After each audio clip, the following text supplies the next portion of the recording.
approval proceedings. This work led to Operation Paris, where we continue re-examining thousands of refugee cases in Minnesota, conducting thorough background checks and in-person reviews. We've also strengthened our vetting policies. If someone falsely claims U.S. citizenship to get a public benefit or try to vote, we hold them accountable through denial of citizenship or loss of immigration status. We've tightened screening to determine whether claimed marriages and family relationships are legitimate. And we've changed regulations to employment authorization is no longer automatically extended. Now we require more frequent renewals so that we can vet aliens more frequently and ensure that they deserve to remain in the country. Additionally, we've taken action to end the exploitation of immigration programs. Mass humanitarian parole programs were being abused by the prior administration. So we've restored them to Congress's original intent, allowing those benefits on a case-by-case basis.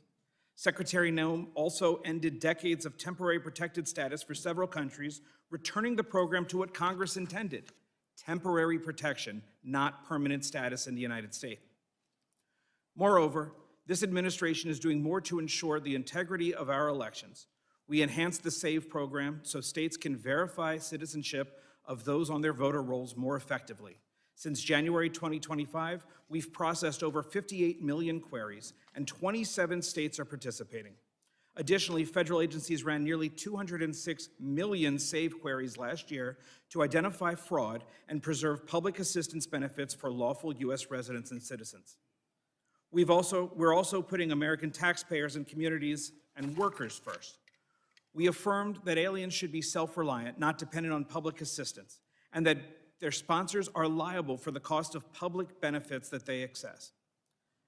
The Department of Homeland Security is also working to rescind the 2022 public charge rule, restoring our discretion to determine if an alien will rely on government assistance. We've proposed protecting American jobs by prioritizing H-1B visas for higher skilled, higher paid workers so that companies can't use those visas merely as a way to get cheaper non-citizen labor. We've also streamlined agricultural visa processing to better support American farmers. A major milestone was implementing the One Big Beautiful Bill, which added new fees for certain immigration processes. USCIS collects those fees, but only retains a small amount of the money, while the rest goes to other agencies and deficit reduction. Finally, protecting the American people is at the heart of everything we do. After the attack on 2 brave service members of the National Guard last November, Secretary Noem directed us to review immigration benefits for aliens from high-risk countries. In closing, U.S. Citizenship and Immigration Services is restoring integrity, accountability, and security to America's legal immigration system. These accomplishments reflect the dedication of our workforce and the transformative leadership of President Trump and Secretary Noem, both of whom have allowed USCIS to do the job it was created by Congress to do. We stand ready to continue working with Congress to protect the homeland and uphold the rule of law. Thank you, and I look forward to your questions. Thank you, Director Udlow. I now recognize Acting Director Lyons for 5 minutes to summarize his opening statement. Good morning. Chairman Garbarino, Ranking Member Thompson, distinguished members of the committee, thank you for the invitation to discuss the critical work U.S. Immigration and Customs is doing every day to carry out President Trump's agenda to keep America safe, restore order to our communities, and return the rule of law to this country. Under the leadership of President Trump and DHS Secretary Kristi Noem, the men and women of ICE have been empowered to do exactly what they're trained to do: arrest and remove illegal aliens and criminals from our communities. We are enhancing public safety, securing our national security, and finally restoring integrity to the immigration system that had been allowed to collapse. We have supercharged our partnerships with state and local law enforcement, empowering officers around the country through the 287G program to help ICE identify and remove criminal aliens. Those partnerships have increased more than 900% since President Trump took office, and our communities are safer for it. I am also proud of our agency's unprecedented hiring campaign that led to hiring of more than 12,000 officers and special agents in less than a year, and more than 222,000 individuals submitted applications. This expansion of a well-trained and well-vetted workforce will help further ICE's abilities to execute President's and Secretary's bold agenda. Before discussing our broader operations, I must address the situation in Minnesota and the dangers that ICE agents and officers face nationwide. While the investigations remain ongoing, I'm encouraged that some Minnesota officials are finally signaling the willingness to cooperate with ICE.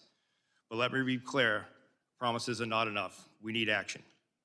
In the wake of the unprecedented border crisis of the previous administration, ICE has stepped into the breach to enforce the law.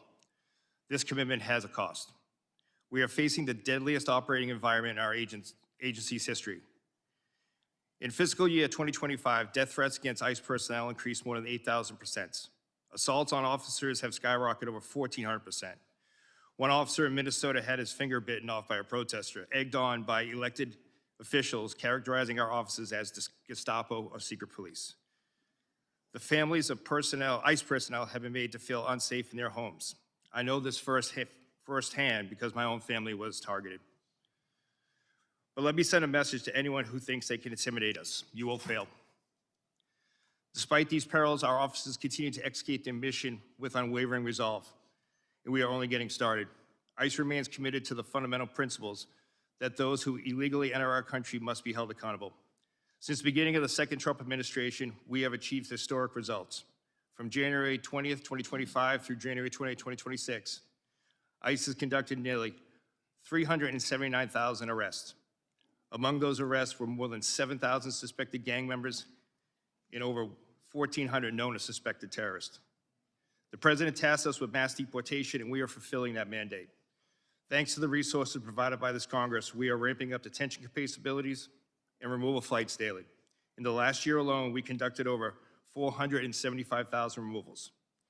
It's a brutal reality that criminal immigration today is organized by sophisticated, ruthless, transnational criminal organizations. These include cartels and transnational gangs President Trump has rightly designated as foreign terrorist organizations. The only way to defeat them is to destroy their revenue. Within Homeland Security investigations, our special agents are delivering critical outcomes in the fight against transnational crime. We are seizing fentanyl before it kills our children and dismantling the networks that poison our communities. In FY25 alone, we seized more than 2.5 million pounds of narcotics, a 50% increase from the previous year and a critical blow to transnational organization groups everywhere. HSI criminal arrests are at the highest point in history. However, our approach is just not about enforcement. It is about restoring order and dignity to the human beings sold alive by smugglers and exploited by these TCOs. In August 2024, the DHS Office of Inspector General released a report that concluded that more than 291,000 unaccompanied alien children out of nearly 450,000 transferred from DHS to HHS custody were simply lost by the system. We are talking about children exploited in factories, abused in sexual trades, and living as indentured servants on American soil. HSI is leading the charge to find them. We have conducted more than 71,000 field engagements to locate children, verify sponsor legitimacy, and uncover criminal activity related to exploitation. Since February 2025, ICE has arrested more than 500 criminal sponsors of these offenses, including sexual exploitation and forced labor, dismantled more than 2,400 human smuggling operations, and along with our federal partners, located more than 145,000 children. To further ensure TCOs can never threaten our nation again, President Trump dedicated the establishment of the Homeland Security Task Force. The Homeland Security Task Forces represent the most aggressive and coordinated attack on TCOs in history. Through Cross-Border Financial Crime Center, we have developed and implemented a strategy to combat rampant fraud, including government programs in Minnesota and across the country. Using this strategy, HSI has opened numerous criminal investigations into the complex fraud systems that have resulted in the thefts of billions. Much of the fight ICE faces continue to be fueled by so-called sanctuary cities. These jurisdictions provided a shield for criminal aliens when a local jail refuses to honor ICE detainer and releases that predator back into the community. ICE exists to enforce America's longstanding immigration and custom laws. These laws are grounded in common sense, national sovereignty, and simple morality. Our officers and agents enforce these without hesitation, without apology. I ask that all the members of the committee treat them with profound respect that they have earned. Thank you. Thank you, Acting Director Lyons. Members will be recognized by order of seniority for their 5 minutes of questioning. As we have, when Secretary Nome was here, We're going to limit it to the 5-minute rule. I'm going to be strict on that for both sides. So do not be surprised if you go over, I gavel you down. I now recognize myself for 5 minutes of questions. Acting Director Lyons, I understand that you cannot discuss the details of the 2 recent shootings in Minnesota because they are subject of several investigations, including by the FBI, the Department of Homeland Security, and the DOJ Civil Rights Division. Once concluded, will you commit to providing the reports and findings of each investigation to this committee? Yes, Mr. Chairman, we're fully committed to give you the full and unabridged investigation and the outcome. Thank you. Commissioner Scott, can the committee have the same commitment from you? Yes, sir. Thank you both. Commissioner Scott and Acting Director Lyons, following this hearing in writing, I'd like to know what is the standard operating procedure for each of your agencies for an investigation when deadly force is used. Currently, Acting Director Lyons, are those procedures being followed for the 2 uses of deadly force in Minneapolis this past January? Yes, Mr. Chairman. Were those, and Commissioner Scott, Yes, sir, they are. were the standard procedures followed from the beginning? Mr. Lyons? Yes, sir, they were. Mr. Scott? Yes, for CBP, they were as well. Thank you very much. We're obviously concerned about officer safety and have seen and heard about increasing threats and assaults against law enforcement. Director Lyons, are your officers trained regarding the difference between a protected protest and what is unlawfully impeding law enforcement? Yes, sir. Deportation officers and special agents are taught at the Federal Law Enforcement Training Center. They are taught in defensive tactics, personal safety, but as well as laws to include First, Second, Fourth, Fifth, 10th, 14th Amendment. The officers are trained before they go out into the field, and then while they're in the field. They are specialized training with disturbance control and other special tactics. Commissioner Scott, are your officers similarly trained? Yes, they are. At FLETC, ongoing training in the field, and then anytime we're deploying them to the interior, they get updated law refresher training to include First Amendment and Fourth Amendment.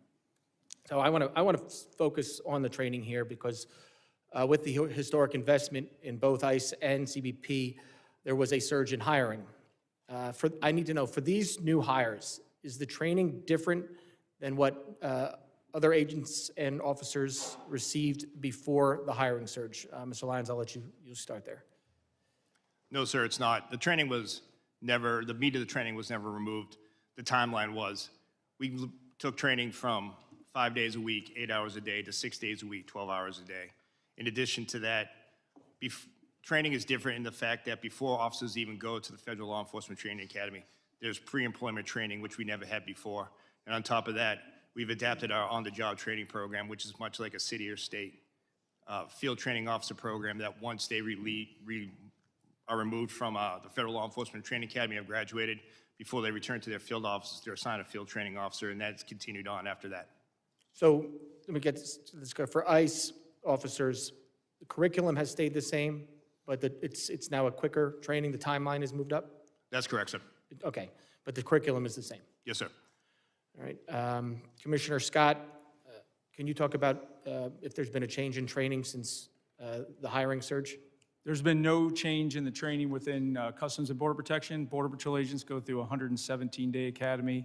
The CBP officers go through a 103-day academy. That's actually training days. There's been no changes to that. So The only change that has been made is in our quarterly training. We've added scenarios based on what we most likely think they will encounter in the field. So we've actually added some of the protest type encounters as well. So there's been no change in the timeline either. Similar, ICE did that. You did not. No, we did not. Okay. And while this is nothing, because this is my last question, I'm sure. While understanding they are not suitable for every occasion, there's been a lot of talk about the use of deadly force. Are agents and officers equipped with and trained in the use of tasers or other less lethal alternatives to avoid the use of deadly force? And Mr. Director Lyons, I'll start with you, and then Mr. Scott, you can finish. Yes, sir. Every deportation officer special agent are trained in secondary weapons, which include the taser, OC spray, and baton. They're And trained those are made available. and they're equipped. Yes, sir. Mr. Scott? So a similar answer that all of our agents have to carry a secondary weapon. They get trained at the academy, and then they go through quarterly refresher training every 3 months. Okay, I appreciate it. I will have, I'm sure, for some follow-up questions today, and I will submit those to you in writing. But with that, I yield back, and I now recognize the ranking member for 5 minutes of questions. Thank you very much, Mr. Chairman. Mr. Lyons, how many ICE agents have cameras as of today? Sir, as of today, more than 3,000 ICE officers have cameras that are active in the field, with another 6,000 being deployed, sir. So how many in the field? How many ICE agents are in the field as of today? Oh, I'm sorry, sir. Agents in the field today? You said agents in the field. I'm just trying to get the number of ICE agents who have cameras on their body as of today. Approximately 3,000, sir. 3,000 out of how many? Out of approximately 13,000, sir, that are in the field. So you have 3,000 out of 13,000 who have cameras. Yes, sir. Mr. Scott? I don't have the actual number in front of me right now. It's about 10,000. We're building that program out as we speak. 10,000 out of how many? Out of about 67,000. But the Out catch of- there out is of- the ports of entry, we have significant video. Nope, I don't want to go to ports of entry. I just want to know how many cameras right now do you have on your agents? When you say agents, Border Patrol agents, there's about 10,000. 10,000 estimate, out, 10,000 out of how many? Out of 20,000 Border Patrol agents. So half of them. Approximately, yes. So I'll give you a chance to look at that, since you said approximately, and get back to the committee on what's the accurate number. Not how many you're purchasing, how many as of this day. Understood, and I will get you that number. Thank you. Mr. Lyons, what's the regular timetable of training an ICE agent? Sorry about that, sir. Right now, the training is approximately 47 days at the Federal Law Enforcement Academy.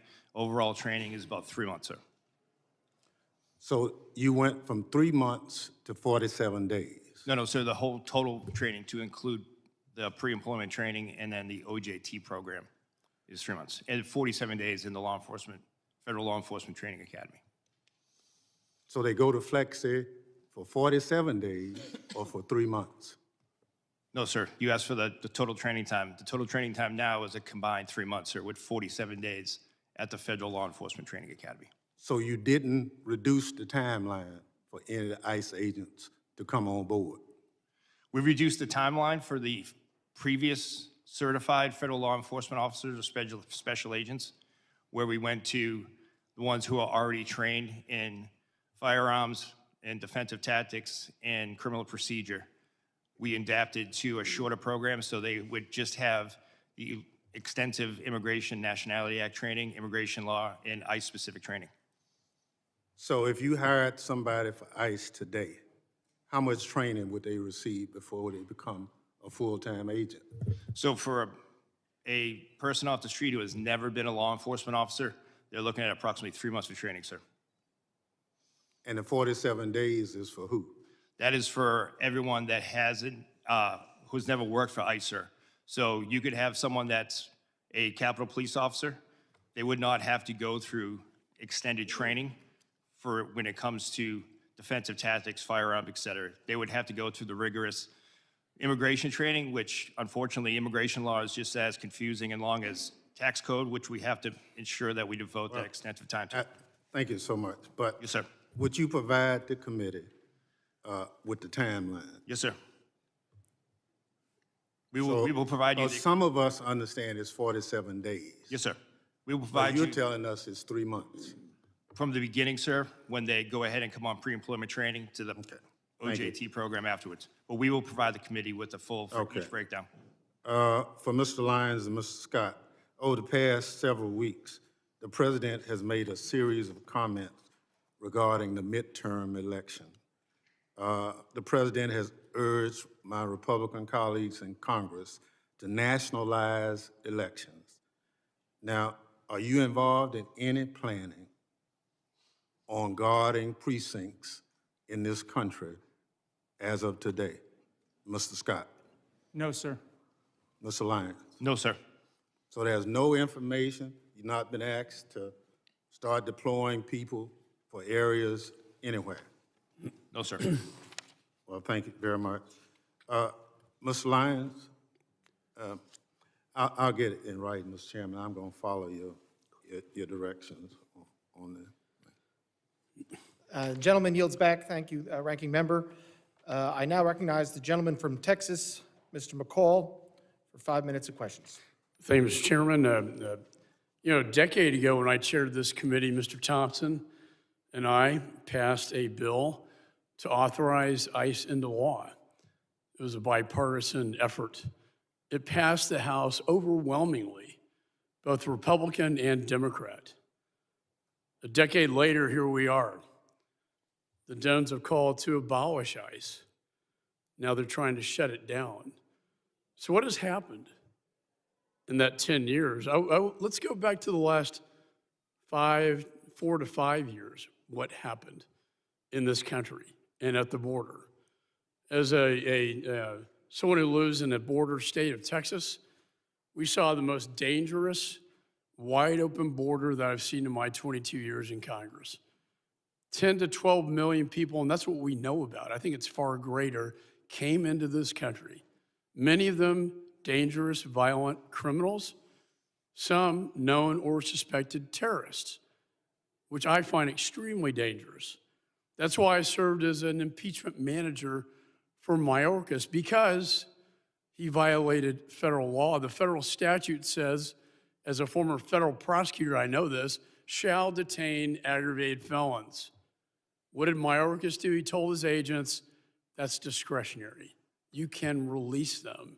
As a result, we had tens of thousands of aggravated felons left on the streets of America to roam freely, not to mention the human and sex trafficking of children, Mr. Lyons, as you pointed out. So what is the administration trying to do? They're trying to remove a public safety threat from the United States of America. That is their job.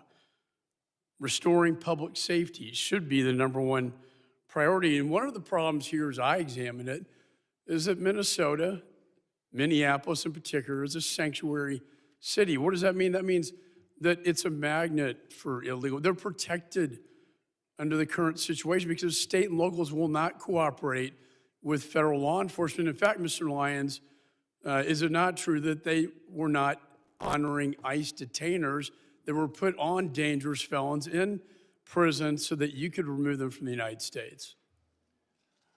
That is correct, sir. The detainers were not honored at the local level in Minneapolis. This is the #1 violation. In addition, the rhetoric on the left led to over 1,000% increase in assaults on ICE officers, an increase of over 8,000 of death threats to them. All this created a perfect storm for our officers being thrown into this situation. And then Agent Bovino came into the picture, and I would argue, in fairness, that he escalated the situation by the way that was handled.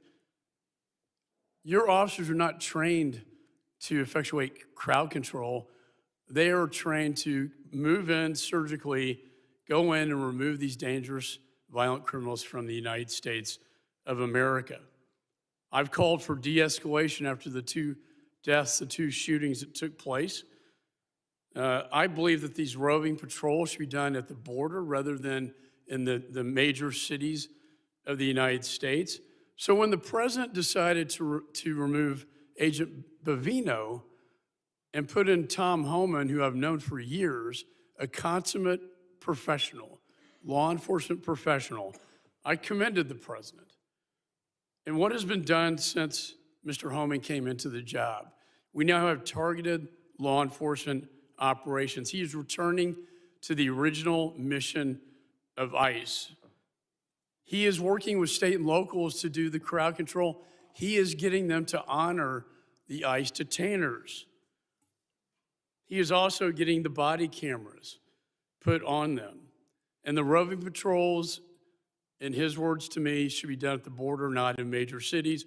My question to you, Mr. Lyons, Is Mr. Homan now, are his operations in Minneapolis now bringing the situation under control? So we've seen a de-escalation in the fact that the protests, while they still go on, have subsided, and ICE has been allowed to do their targeted, intelligence-driven enforcement operation. Just the other night, local authorities arrested 54 protesters at the local level where ICE officers did not have to be engaged in that. My final question to you, do you believe the model that Mr. Homan is now setting in Minneapolis should be a model for the nation? Gentleman's time is If expired. I could allow the witness to answer. I understand that, but I'm holding it I'd to like the on the 5 minutes. record an answer, Mr. Chairman. Do you agree that Mr. Homan's model is one for the nation? Gentleman's time is expired. Yes or no? I now recognize the gentleman from California, Mr. Swalwell, for 5 minutes. A couple nights ago, I met with a woman who works as a cashier at a grocery store, and I told her I was coming to see you, Mr. Lyons, and she said, will you ask him, and she didn't want to give her name. She was terrified to give her name. But she said, when I get off my shift around midnight and I walk through the parking lot to my car, she said, if somebody rolls up in an unidentified van and gets out wearing all black and their face is covered and they don't have any identification and they ask me to get into the van, how do I know who they are? How does she know, Mr. Lyons? How does she know if they're an ICE agent or bad guys? Sir, ICE agents have identifiable placards on their uniforms as well as their badges representative, but you won't see ICE agents rolling through the parking lots and just snatching someone up. ICE does intelligence-driven, targeted enforcement operations. Well, Mr. Homan and others have said that they target individuals based on the color of their skin and the accents that they speak, and that's why people are running through the fields and factories where they work. Director Lyons, last year you said in Phoenix at the Border Security Expo that you wanted to see a deportation process that was like, quote, Amazon Prime, but with human beings. Mr. Lyons, how many times has Amazon Prime shot a mom 3 times in the face? None, sir, but you're also... It's the square root of 0, that's right. Yes, sir. Yeah, but if we're going to go down that route of my comment, I did say that comment. However, that comment was taken out. If you go back and watch the video, I did say that we need to be more efficient when it comes to removing individuals from the United States because ICE doesn't detain punitively. We detain to remove. I don't want to see people in custody. At the end of my statement was, and again, to your point, it was a industry day for AI and efficiencies, but I did say at the end of it, but we deal with human beings, so we can't be like them. And speaking That's of the human- key part that you're leaving out. Well, speaking of human beings, how many times has Amazon Prime shot a nurse 10 times in the back? None. How many times has Amazon Prime dragged a woman out of her car by her hair and then dragged her down the street? None. How many ICE agents have been fired for their conduct under your leadership? Sir, I can get you that data. I'll get that back to you. Is it more than 1? I'm not going to speak about personnel actions, but I'll get you that data. Can you tell us if at least, God, I hope at least 1 person has been fired for their conduct since these operations have begun? Are you telling us you can't even say 1 person's been fired? Sir, I'm not going to talk about personnel actions, but we will get back to you. But 2 people have been killed so far, is that right? A nurse named Preddy and a mom named Good. 2 people have been killed so far. Yes, sir. Mr. Lyons, will you apologize to the family of Renee Good for being called a domestic terrorist by the president and his leadership? No, sir. Why not? Sir, I welcome the opportunity to speak to the family in private, but I'm not going to comment on any active investigation. Is she a domestic terrorist? Sir, I'm not going to comment on the investigation, and the president and Secretary Noem are elected officials. That's their right to their comments, but as career law enforcement, we won't speak to any. Do you agree with their comments? Sir, I'm not going to go ahead and talk about any ongoing investigation. Will you apologize to the family of Alex Preddy for also being called a domestic terrorist? Sir, again, I'm not going to speak to any ongoing investigation. Mr. Lyons, your staying to lead ICE is a decision. Sir, I'm sorry. Could you repeat Your that? staying on to lead ICE is a decision. And I've read your background. You have a decorated career. You've served in the military. You are what I would call otherwise employable. I think most people would agree this is not the only job that you can get. But since you've been on this job, women have been dragged by their hair through our streets. A 6-year-old child battling stage 4 cancer has been deported, and it turns out he was a U.S. citizen. People are running through the fields where they work. People who've gone to the streets as allies have been shot and publicly executed. It's a decision to stay on at this point. And considering your honorable service in the past and the dishonorable acts that those who have worked for you have conducted, and the disgraceful statements that the leadership above you have said, you now have a decision. Will you stand with the kids who you're supposed to protect, or will you side with the killers bringing terror to our streets? Mr. Lyons, will you resign from ICE? No, sir, I won't. Why not? Because, sir, that child that you're showing right there, the men and women of ICE took care of him when his father abandoned him and ran from Gentleman's law enforcement. time has expired. You never should have gone into Gentleman's time custody. has expired. I recognize the gentleman from Mississippi, Mr. Guest, for 5 minutes. Thank you, Mr. Chairman. Mr. Chairman, we stand on the verge of a second Democrat shutdown of the United States Department of Homeland Security just within the last 90 days. The Department of Homeland Security employs 260,000 men and women across 22 different agencies. Those agencies include 63,000 men and women who work for CBP, 60,000 who work for TSA, 22,000 for FEMA, 18,000 who works for USCIS, almost 50,000 civilian and military employees with the United States Coast Guard, 7,800 Secret Service employees, 2,500 CISA employees, and over 8,000 agents and analysts with the Department of Homeland Security investigation who perform a crucial function to protect and serve this country. This second government shutdown, led by my friends on the Democrat side of the aisle, will leave our country less safe. Don't just take my word for it. Let's look at the words of the Biden administration. President Biden and Kamala Harris, Department of Homeland Security, in September of 2023, as the nation faced a potential government shutdown, they issued a fact sheet.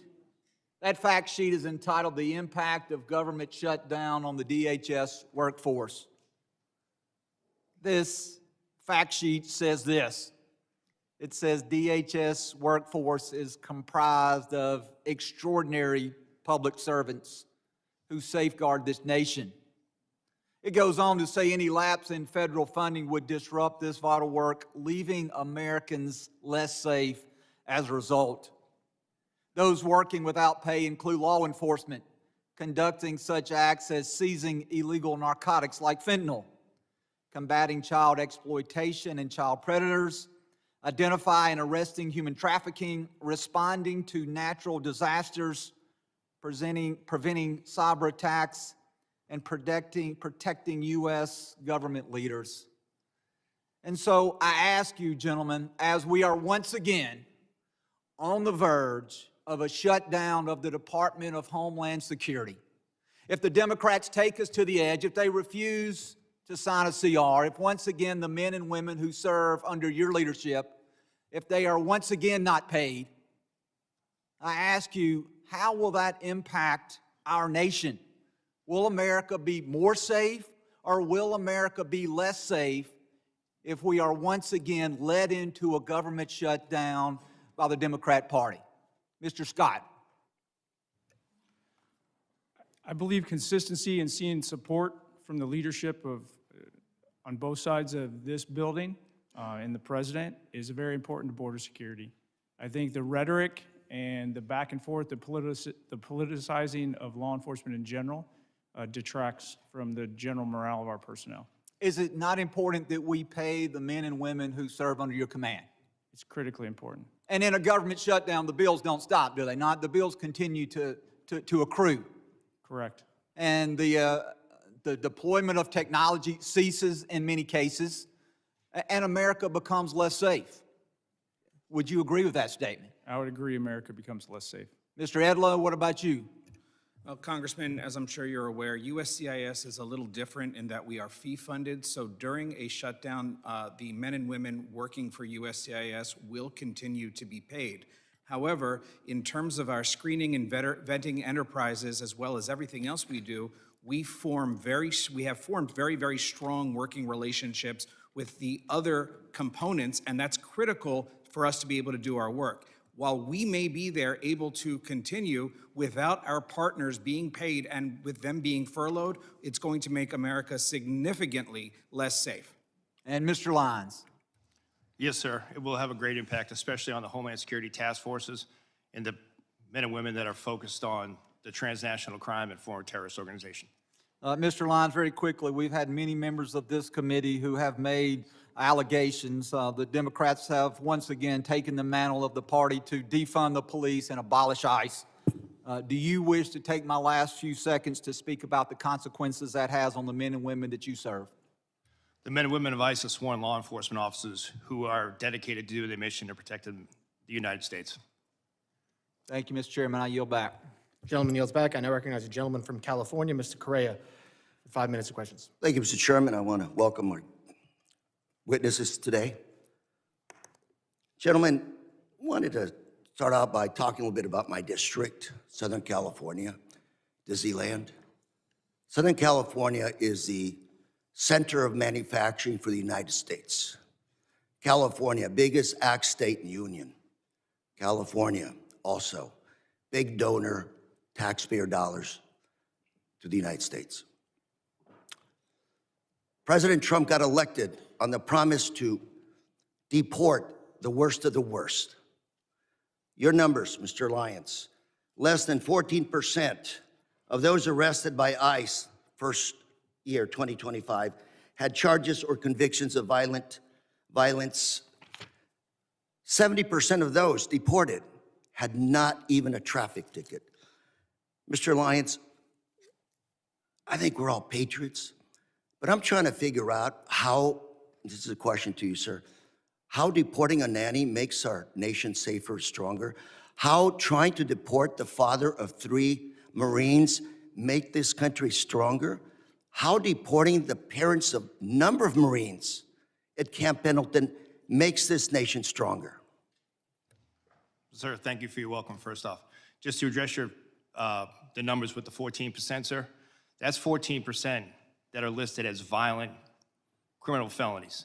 However, what's left out of that is the fact that what's left off that list. Those is human trafficking. 70% that don't have a traffic ticket Sir, and deported, how has that made our nation stronger? Sir, if you look at what ICE has done, more than 60% of every individual that is in ICE custody has a pending or a conviction on a criminal charge. Not to count. Sir, let me move ahead. I only have 3 minutes, and we'll talk later. Sir. Let's talk about American citizens. Again, back home. People, young people asking me, what do I have to carry with me so I won't be deported? Is, Mr. Lyons, carrying a passport, is that enough so they won't be detained or deported in my district? Sir, an American citizen shouldn't carry or shouldn't feel the need to carry. Let me tell you what some of your ICE agents have done. They pulled over a gentleman in a pickup truck, showed his passport, they threw it to the side, detained him. What do we have to do to show that we're American citizens? Sir, no American citizen falls under Title VIII. No American citizen will be arrested for being an American citizen. But you just said to my colleague that nobody has been fired because of violations of the law for disciplinary actions, yet this is happening in my district. Mr. Lyons, we're a very boring district. We work hard, mind our own business. ICE in our streets now. People are terrorized. American citizens, number of cases of Americans being detained, being taken in, some being held for 5 days. Sir, what do we do with those people in that situation? What do we tell them? Sir, I don't know of any particular case that you're speaking of American citizen being. I'm more than happy to provide you a list, sir. 100%, sir. So let me ask you, sir, are you surveilling U.S. citizens today? No, sir. Those people protesting, practicing this First Amendment right, photos of them, data taken, they're not being placed in any kind of a database? There is no database for protesters, sir. One of your officers in Maine said to one of the individuals protesting, "We're going to put your face in a little database." What does that mean? Do you have a little database No, sir. of Americans? No, sir, we don't. Then what do you think your ICE agent was doing to this individual when he said those statements? I can't speak for that individual, sir, but I can assure you there is no database that's tracking United States citizens. Sir, California, we're a sanctuary state. Does that cause you a problem picking up individuals? Yes, sir. I have with me today some data from Sheriff Barnes, Orange County Sheriff, very good friend. He's been here to testify numerous times. For 2025, he referred about 300 individuals for your office to pick up. 250 were picked up, 50 were never picked up. We had a long conversation saying, what is going on? If these are the worst of the worst, you've called ICE to pick them up and you didn't pick them up. Can you explain to us why you didn't pick up all these individuals that were referred to your office to pick up? Yes, sir. That's the key part of that is the referral. We make sure that those individuals are eligible to be placed in detention and for movability. So You in that never case, it would even be- looked at Gentlemen's those time is- individuals. Gentlemen's time. I would like to talk to you about this issue later on, Mr. Lyons. Gentlemen's Thank you very Time much. has expired. I now recognize the gentleman from Texas, Mr. Pfluger, for 5 minutes of questions. Thank you, Mr. Chairman. Why are we here? And I think it's pretty clear that until proven otherwise, at 5 years of experience, that it seems like one side of the aisle is in favor of open borders and wants to abolish ICE. And I hope that that can be proven wrong. And the other side of the aisle wants to enforce the laws that are on the books. Commissioner Scott, how many administrations have you worked for in your career? Since the Clinton administration? So multiple Republicans, multiple Democrats. Correct. Is it a crime to enter this country illegally and to skip a notice to appear, to skip a court-ordered appearance, and to not comply with the laws that are on the books? Yes, sir. Has that changed since you started working for President Clinton? No. So I can't imagine establishing the fact that it is a crime to skip a notice to appear. We had 10 to 12 million people who entered this country illegally in the Biden administration. As a conservative estimate, there are sanctuary cities all throughout the United States who have said, we will not comply with federal laws. That's why we're here today. I can't imagine being a DHS officer, an ICE officer, and being threatened with violence, having death threats, being doxxed, having your family identified, putting that on the internet, and violently telling you that they are going to kill you because you are enforcing the laws that are on this book that were passed by both sides of the aisle in this body. Director Lyons, how many of your agents are being doxxed, threatened, or harassed? We've had over 8,000% increase on death threats. You know, I'm in the middle of working a bipartisan domestic terrorism working group with another member on this committee. There is a group called Defend 612 that has come out with tactics, techniques, and procedures in Minneapolis to do things like encourage protesters to impede law enforcement, to push civilians towards legally and physically risky confrontations, to help mobilize a counter-protest, to coordinate strategies and trainings to aid illegal immigrants to avoid detention. Are you familiar with groups like this, Defend 612? Yes, sir. We have multiple groups around that in all 50 states. There's an article written by Christina Buttons, and I'd like unanimous consent to enter this into the record called Inside Minneapolis's ICE Watch Network. Chairman, I seek unanimous consent to enter. Without objection. This article talks about these tactics, techniques, and procedures that put your law enforcement agents and your agents at risk. What is different about Minneapolis? What kind of coordination have you received from the local police department that we don't see any of this in Texas? We've not seen, and there have been many ICE operations that have happened in Texas, but what's different from what you've seen in Minneapolis?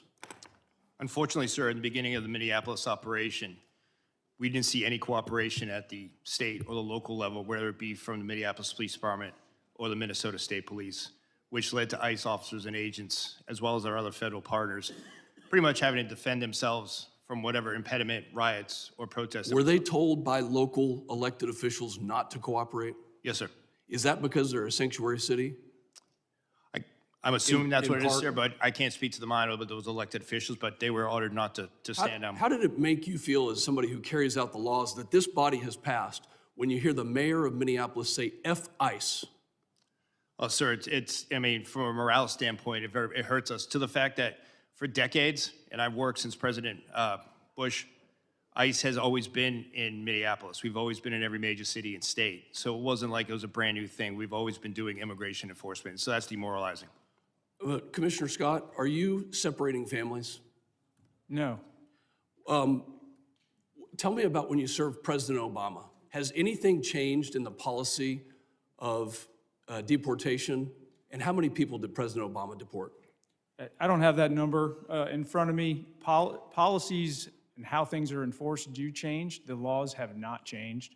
I believe what you're referring to is literally when someone is arrested, whether it's on immigration or whether it's a normal criminal offense, and they have children, we don't necessarily prosecute the children. But when someone's deported, if they want to take their children with them, they have that right. We do not separate them. I hope that the other side of the aisle will read this article on Defend 612 and look at the tactics, techniques, and procedures. And if this is domestic terrorism, where we have a group that's on signal that is calling out agents and doing things to interrupt, intercede, and prevent law enforcement from carrying out the laws that this body passed, that you'll have the courage to call it domestic terrorism if it is that way. And I yield back. Gentleman yields back, and I now recognize the gentleman from Michigan, Mr. Tanadar, for 5 minutes of questions. Thank you, Mr. Chairman, and good morning to our witnesses. Commissioner Scott, did the ICU nurse, Alex Preddy, deserve to die? I cannot comment on an ongoing investigation, sir. Do you believe that he deserved to die? Should he be killed by your agents? I'm not going to comment on an ongoing investigation, sir, before it's concluded and all the facts are available. Do you agree with CBP Commander Bovino's statement that Alex Preddy was planning to massacre law enforcement agents? I'm not going to comment on an ongoing investigation, sir. Director Lyons, did Renee Good deserve to die? Sir, I can't comment on ongoing investigations. Director Lyons, do you agree with Secretary Noem and Vice President Vance's characterization of Renee Good as a domestic terrorist? Sir, I can't speak to their comments as that they are their own, but as an ongoing investigation, I can't speak to that. Director Lyons, what did your agents mean when he said, "You raise your voice, I erase your voice"? In the video just that we have seen, all of us have seen. Sir, I'm not aware of that video that you have, sir. I can't comment on what that officer has said. Does that statement, if I show you the video of that, does that statement reflect the value of your agency? And does ICE respect and adhere to the First Amendment? Yes, sir, ICE does respect and refer to the First Amendment, but that doesn't respect, your statement that you said doesn't represent the values of the men and women of ICE. Commissioner Scott, does CBP respect and adhere to the First and Second Amendment? Yes, we do. Don't you agree that Alex Preddy had every right to exercise his First and Second Amendment freedoms before being shot in the streets by one of your agents? I believe every person in the United States has a right to their constitutional rights. Look, I have heard and seen enough. I'm just sick and tired of your agents running around in our cities, in our streets, causing illegal activities. ICE and CBP thugs are roaming our streets, attacking our communities, using our children as bait, referring to people as bodies and numbers, targeting people for their accents and the color of their skin, and killing American citizens, all while showing zero remorse for their actions. Director Lyons and Commissioner Scott, do you think President Trump will pardon you and your boss, Kristi Noem, before he leaves office, just like he has for insurrectionists and his political allies? Do you believe President Trump will pardon you? Because, go ahead.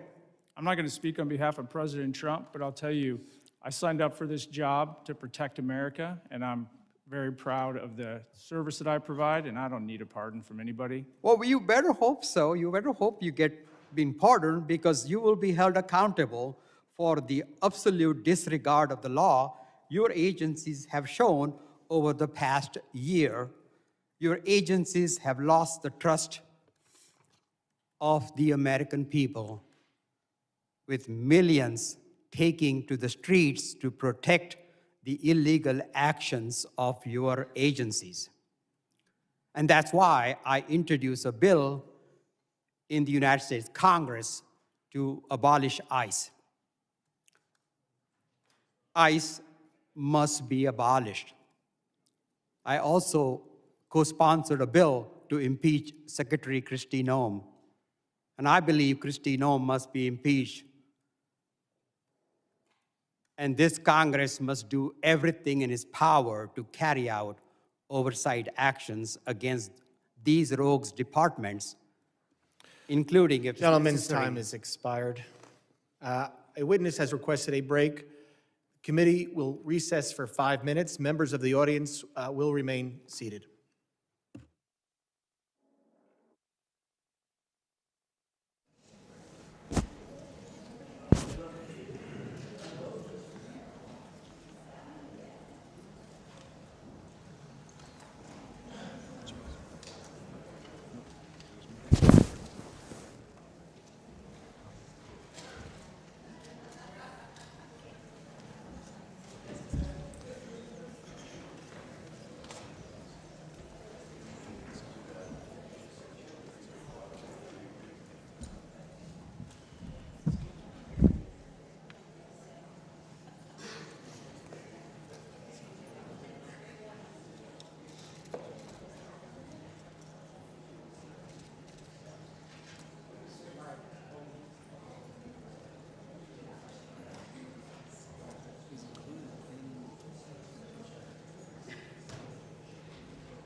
Committee will come to order.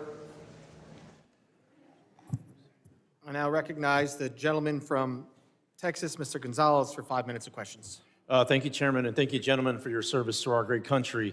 I was speaking to some agents that were deployed from Texas to Minnesota, just asking for the ground truth of what was happening. And one of the things that stood out to me is one of the agents said, Tony, it reminds me a lot of Fallujah. Having someone that served in Fallujah, that caught my attention.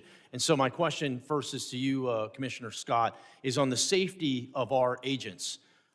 In particular, I see that these task forces work, these anti-gang, these anti-terrorism task forces. But thinking of Fallujah reminds me of we were fighting a war that was the Persian Gulf when the world had changed. And so my question is there a way we can protect our law enforcement, our federal law enforcement agents, in particular through, I've got a bill in particular through bulletproof glass or ballistic windshields. Is that something you think that could help protect the law enforcement officers that are on the front lines? I think that can help protect the officers on the front lines, but it goes much farther than that because things have changed. So the tactical infrastructure at the border, the bulletproof vests, all of that helps tremendously, but we're fighting a different fight now. The reason you saw so many people surged into LA at one point and then now into Minneapolis was because we had to surge additional resources in to protect the ICE agents that were literally just going to try to make a lawful arrest. So we had to put in two teams, one to do the arrest and another one to deal with the protesters. Luckily, CBP, well, not luckily, unfortunately, CBP's had to build out this capability over the years because we had been dealing with increased protests at the border, mass incursions, so we trained our people how to do crowd control. But let's not miss the fact that we have coordinated, well-funded, and I think insurgencies or terrorist organizations, however you want to call it, literally trying to prevent legal laws from being enforced in the United States. That is a dramatic change. That's why we've had to shift. So we got to figure out how to protect our officers and agents more holistically. On social media, how do we keep them from being doxxed? When somebody goes to like did to Director Lyons, they follow his kid home and then have protests in his front yard and then put it out live on video. That needs to be a crime. I don't want to violate anybody's right to free speech, but going into your front yard and harassing your family just because you're a law enforcement officer, that should not be a protected action. The world has changed, and we need to change with it to make sure our federal law enforcement officers and their families are protected. My next question is for Director Lyons. Body cameras have been deployed in Minnesota. I think transparency helps regain public trust. Is there any plan to release any of the footage to the public? 100%, sir. That's one thing that I'm committed to is the full transparency, and I fully welcome body cameras all across the spectrum in all of our law enforcement activities. It is, sir. Body cam footage will be released. I agree with you completely. Everyone assumes this body camera footage is bad footage. So, in so many cases, it's the exact opposite, and we get a show from the officer's lens what exactly they're dealing with on a daily basis, not just a 15-second clip we see on TikTok or whatever it may be. I'm very pleased to hear the releasing of more public footage. My next question is for you, Commissioner Scott. As a member of Congress, I have a very similar, all of us, the question's really for all of us. As a member of Congress, what can I do to make sure what happened in Minnesota doesn't happen in my community? Put laws in place that protect our officers and agents so they can go out and do their job confidently and know they really truly have the backing. And then, I gotta plug it, actually fund the programs. So when body cameras got rolled out to CBP, the technical capability of the camera got rolled out, but the funding for the personnel to support the programs and the data, that can drain basically all your other operations. So fund the entire program so that we can be transparent and that we can make sure America knows what we're doing because that trust is critically important. Thank you for that. My next question is Director Edlow.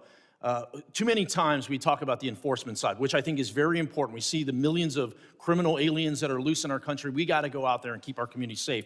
But we need to be talking more about the legal aspect of it, the people that are doing it the right way. I was very encouraged to see 65,000 visas get released not too long ago. The question I have is, what are the details? What is the timeline behind that? What is the purpose of those? Can you specifically speak to the legal visa process? Well, if you're referring to the 65,000 that were the supplemental Yes. H-2Bs. That's exactly right. So that's there's 60,000 or 65,000, 66,000, excuse me, that go out every year at 2 times in the year. And then Congress has, for many, many years, given the department the authority through the secretary to increase that based on the needs of the country. So those visas were released. I don't remember exactly Gentlemen's when the time has expired. I apologize. And again, any questions? I know I'm being tight on the rules. We have to be. There's a lot of questions. We want to get through everything today. Any members will be able to submit questions in writing, and you can detail these. Thank you very much. I now recognize the gentleman from Rhode Island, Mr. Magaziner, for 5 minutes of questions. Mr. Lyons, has ICE hired anyone who is charged with a crime related to the January 6th riot here at the Capitol? Sir, I don't have that information, but I would say no. Could you find out and please report back? Yes, sir, I'll get that, I'll take that as a get Would back. you hire someone who attacked police officers here on January 6th, even though they were unfortunately pardoned by the president? Sir, we take assault on law enforcement very serious, and we have a good, strenuous vetting program. I'm All right, sure. thank you. Commissioner Scott, how many of your agents have been disciplined for excessive use of force over the past year? I cannot comment on ongoing or I'm not asking you to current comment on personnel specific action. investigation. How many of your agents have been disciplined? I'm just asking for the total. I'll for get that excessive number force. to you. I don't have it in front of me. All right, I sent you a letter asking that question and haven't received a response. Will you commit to sending a response to me, please? Yes, sir. All right, I'd like you to view this video. This is video of what appears to be pepper spray thrown by a federal agent into Rafael Verraz's car. You okay, Mama? You okay? Seconds later, he realized his daughter, 1-year-old Ariana, was in the back seat, also battling the chemicals. Are you familiar with this incident? Yes. Okay. Now, this is a family of United States citizens who were out to get groceries at a Sam's Club in Chicago. When they arrived, they could see that there was a chaotic operation in the parking lot. They turned their vehicle to leave, at which point your agents sprayed pepper spray out of their vehicle and into the driver's side window of the Verraz's family vehicle. Is it proper procedure to aim pepper spray into the window of a moving vehicle? I'm not familiar. I don't have all the details on this. It's an ongoing I'm not asking about investigation, but to just- answer your specific question. Is it proper We try to procedure? avoid that. No, it's not. Try to avoid it. Because you understand it's dangerous, right? Not just for the driver, but for pedestrians, for other people who could be hit by a car if a driver is blinded, right? I 100% understand that, but you're talking about intentional versus not intentional. Well, now listen. I've been in a I mean, vehicle from the in one of video- these situations. Scott, and got reclaiming my pepper time. spray From the in my video, own this face. was clearly intentional, and you know as well as I do that in any other law enforcement agency, if an officer did this, they would be put on leave, investigated, and likely disciplined. Were any of your agents ever investigated or disciplined for this incident? I'll have to get back to you on this incident. I believe it's still an So you don't ongoing know. investigation, but we have at least I'd like to 10 show open you cases. another video. This one is from Minneapolis.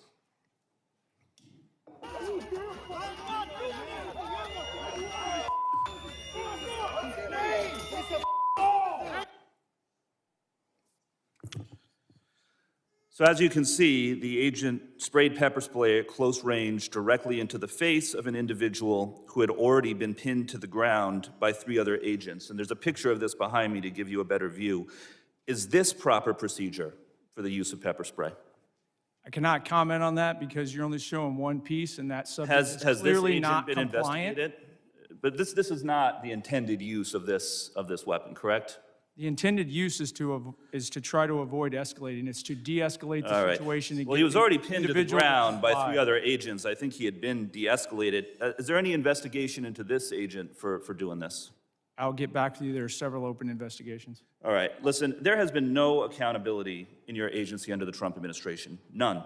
Your agency has repeatedly been caught on tape using unnecessary violence against civilians, and you can't even tell me if any of these agents have been investigated or disciplined. You are supposed to be making people safer, and instead, your agents are being unnecessarily violent. And that is why the Trump administration has lost the trust of the American people on immigration. Understand, it's not just the actions of the agents in the field, it is the lack of accountability from the top that has caused public trust to erode. And there need to be major reforms before we vote to give any of you any more funding. Your agencies need to act like other law enforcement agencies. Take off the masks, wear badge numbers, enforce discipline with real standards of conduct. But accountability starts at the top. Kristi Noem is completely unfit and should be removed from office. And all of the operations that we just watched were overseen by Commander Gregory Bavino, who himself engaged in excessive use of force. He even admitted that he lied to a federal judge when he claimed he had been hit by a rock prior to throwing a tear gas canister at a crowd of civilians. But then after the footage came out, and that turned out to be not true, he admitted that he had lied about it. Mr. Scott, what disciplinary action do you plan to take against Mr. Bavino? I cannot comment on personnel actions on any. Is there an investigation underway or being considered into Mr. Bavino? Every allegation and every use of force is fully investigated. Well, within please DHS. investigate him. Goes through a review You board. need and to then start enforcing discipline. in Gentleman's your time agency. has expired. I now recognize the gentleman from Alabama, Mr. Strong, for 5 minutes of questions. Thank you, Chairman Garbarino, Ranking Member Thompson, and thank you to all our witnesses for being here today. Let me start with the simple facts. The border is now closed. Fentanyl poisonings are down by more than 35%. I thank each of you for your service to our country. I remember in April of 23 when then Secretary Mayorkas testified before this very committee that the U.S. border was, and I quote, secure, close quote, and not open. At the same time, under his leadership, illegal alien population surged to over 11 million. They were coming from more than 160 different countries as migrants were released into our country by the millions. That's what the Biden administration, in concert with Secretary Alejandro Mayorkas, did to America. They sold America out. The consequences of their failures were predictable. When the United States failed to enforce its border, the winners are not legal immigrants or American communities. It's the cartels, drug smugglers, human traffickers, and violent criminals.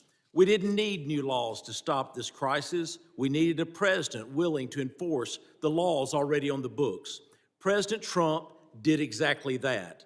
Another promise made, another promise kept. And today, the number of illegal aliens being released into our country is zero. Zero. That's what it took a president to make the hard decisions, and America is better because of it. So my question is straightforward. Commissioner Scott, was Secretary Mayorkas telling the truth when he testified before this committee that the border was secure? Consistent with my prior testimony, no, he was not. As you stated earlier, the underlying immigration laws haven't fundamentally changed in decades. What has changed is how different administrations choose to enforce these laws, particularly during the previous administration. It was 100% orchestrated to allow illegal aliens to invade our country under the Biden administration. From an operational standpoint, how important is consistency and enforcement for deterrence and border control? It's extremely important, and we keep talking about immigration, but let me remind people, border security really is national security. The cartels use illegal immigration to literally overwhelm law enforcement at the border and bring in all kinds of other threats. It's the second wave that always is the most critical. The Interior Enforcement sent a message around the world that we're not going to just let you go. It took away the marketing ability of the cartels to get people to come to the border and overwhelm law enforcement.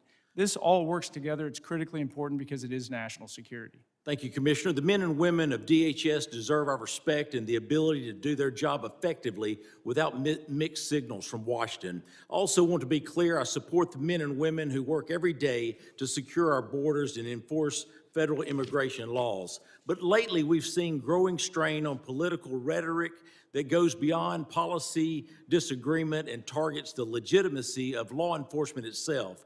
Rhetoric that puts a target on the backs of agents doing their jobs. Acting Director Lyons, we keep hearing calls from left-wing politicians to abolish ICE. Some, including many who should know better, have denounced federal law enforcement as secret police. How would you respond to these reckless attacks? Sir, I can speak from personal experience, having served multiple administrations that the men and women of ICE are out there every day doing the law as it's written. What are the consequences of not enforcing federal immigration laws? Sir, if you look at what ICE has done, if you look at the amount of As I said earlier, the amount of known and suspected terrorists that we removed from the country, we arrested 1,477 this year and removed 1,480. Just that impact alone, along with the 7,800 gang members, makes a significant impact on public safety and national security. Thank you. Turning to you, Director Edlow, the U.S. Citizenship and Immigration Service plays a role in administering legal immigration and protecting the integrity of the system. When immigration enforcement is undermined or treated as illegitimate, how does that affect USCIS's ability to manage lawful pathways, prevent fraud, and maintain public confidence in the legal immigration process? It makes it absolutely impossible, Congressman, and that's why we've done everything we can to administer that system now and to not cut corners that were previously cut during the last administration. Thank you. Mr. Chairman, I yield back. The gentleman yields back. I now recognize the gentleman from New York, Mr. Goldman. 5 minutes of questions. Thank you, Mr. Chairman. Mr. Lyons, what guidance have you given to your agents about asking people walking on the streets of America to show proof of citizenship? Sir, as I stated earlier, the men and women of ICE, deportation officers, special agents, we conduct targeted intelligence-driven operation. We don't walk around on the streets asking people about their American citizenship. Really? So all of those individual American citizens who have been randomly asked are lying. Is that what you're saying? Sir, if the men and women of ICE are conducting an investigation, whether it be for Title 8 immigration enforcement or Title 18 criminal enforcement, they'll ask someone their nationality. Right, but that's not targeted because they're asking all sorts of American citizens, including off-duty law enforcement. Now, have you directed at any point your agents under the Supreme Court's racial profiling ruling to only stop non-white people and those who look like immigrants to ask for their citizenship papers? No, sir, I haven't. Now, you are aware, of course, and there's well-documented, numerous well-documented instances of people, American citizens, being asked to show and prove their citizenship. Do you know what other regimes in the 20th century required similar proof of citizenship? Yes, sir. What? Sir, there was various nefarious regimes that did that. Is Nazi Germany one?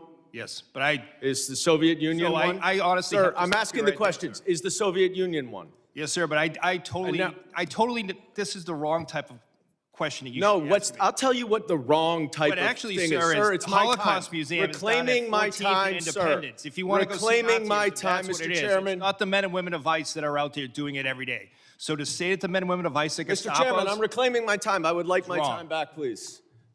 Please give me another 15 seconds because he was unnecessarily speaking. You said in your opening statement that references to ICE as the Gestapo or the secret police encourages threats against ICE agents. 100%. The problem is you have it backwards, sir. People are simply making valid observations about your tactics, which are un-American and outright fascist. So I have a simple suggestion. If you don't want to be called a fascist regime or secret police, then stop acting like one. But people are simply just observing what they are seeing. And that's why people are making those comments. Now, I was a prosecutor for 10 years, prosecuted mob bosses, organized crime, violent criminals, the actual worst of the worst. Not a single criminal law enforcement agent that I worked with wore a mask to conceal their identity. But your department, which is a civil law enforcement agency, is defending the use of masks by your agents because of a so-called rise in threats and assaults against your officer.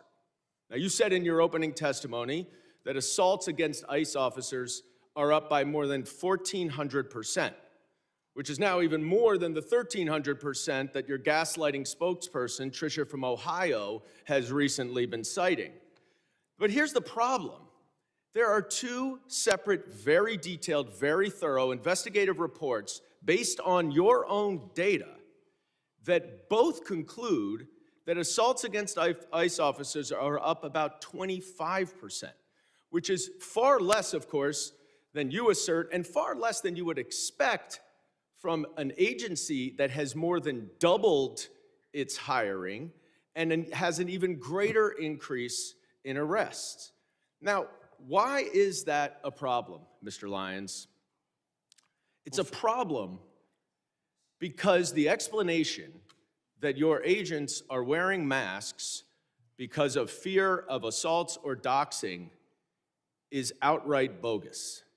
You and your untrained, unqualified, unvetted, unidentified agents are intentionally terrorizing our cities and communities all over this country to avoid accountability for their excessive force and their lawless actions. That is why you're wearing masks, so no one can hold you accountable, and you know that the FBI is not going to, because notwithstanding all of the investigations all of you say are going on, the Department of Justice and the FBI has stated they are not investigating those two murders. This is not the America that I know and love. This is not the America my immigrants came to. And it's long past time that you rein in your out-of-control agency and start following the law and the Constitution, and I yield back. Gentleman's time has expired. I now recognize the gentleman from Arizona, Mr. Crane, for 5 minutes of questions. Thank you, Mr. Chairman. It's interesting being in this hearing today, where my Democrat colleagues continue to demonize ICE and Homeland Security. I think history and context are very important here. It's not lost on most of the American public that my Democrat colleagues actually caused this entire crisis with their open border policies that they all voted for, letting in close to 15 million illegal aliens. I also want to go through real quick some numbers of ICE deportations with other presidents who I believe both you, Mr. Scott, and you, Mr. Lyons, have worked for. Under President Clinton, 12 million illegal aliens were deported and removed from this country, some voluntary, some departures. Key, no riots. Under President Bush, 2 million, no riots. Obama, who was often referred to as the deporter-in-chief, 5 million, including returns, no riots. President Trump in his first term, 2 million deported, no riots. President Biden, 4 million, including expulsions, varying by estimates, no riots. President Trump again this year, 625,000 with 2 million voluntary leaving through CBP Home App. Mr. Scott, can you explain why these other presidents that you work for, both Democrat and Republican, have deported far more people than this president and we've seen no riots? I would say it has a lot to do about rhetoric and misleading the American public about what's really going on and how important border security really is to this nation. Let's talk also about my Democrat colleagues and something they also supported, and that's these sanctuary cities. I think that's very important, and I don't think a lot of Americans really understand these sanctuary cities. Mr. Scott, Mr. Lyons, is it true that you would rather send your officers into a jail to get some of these illegal alien criminals?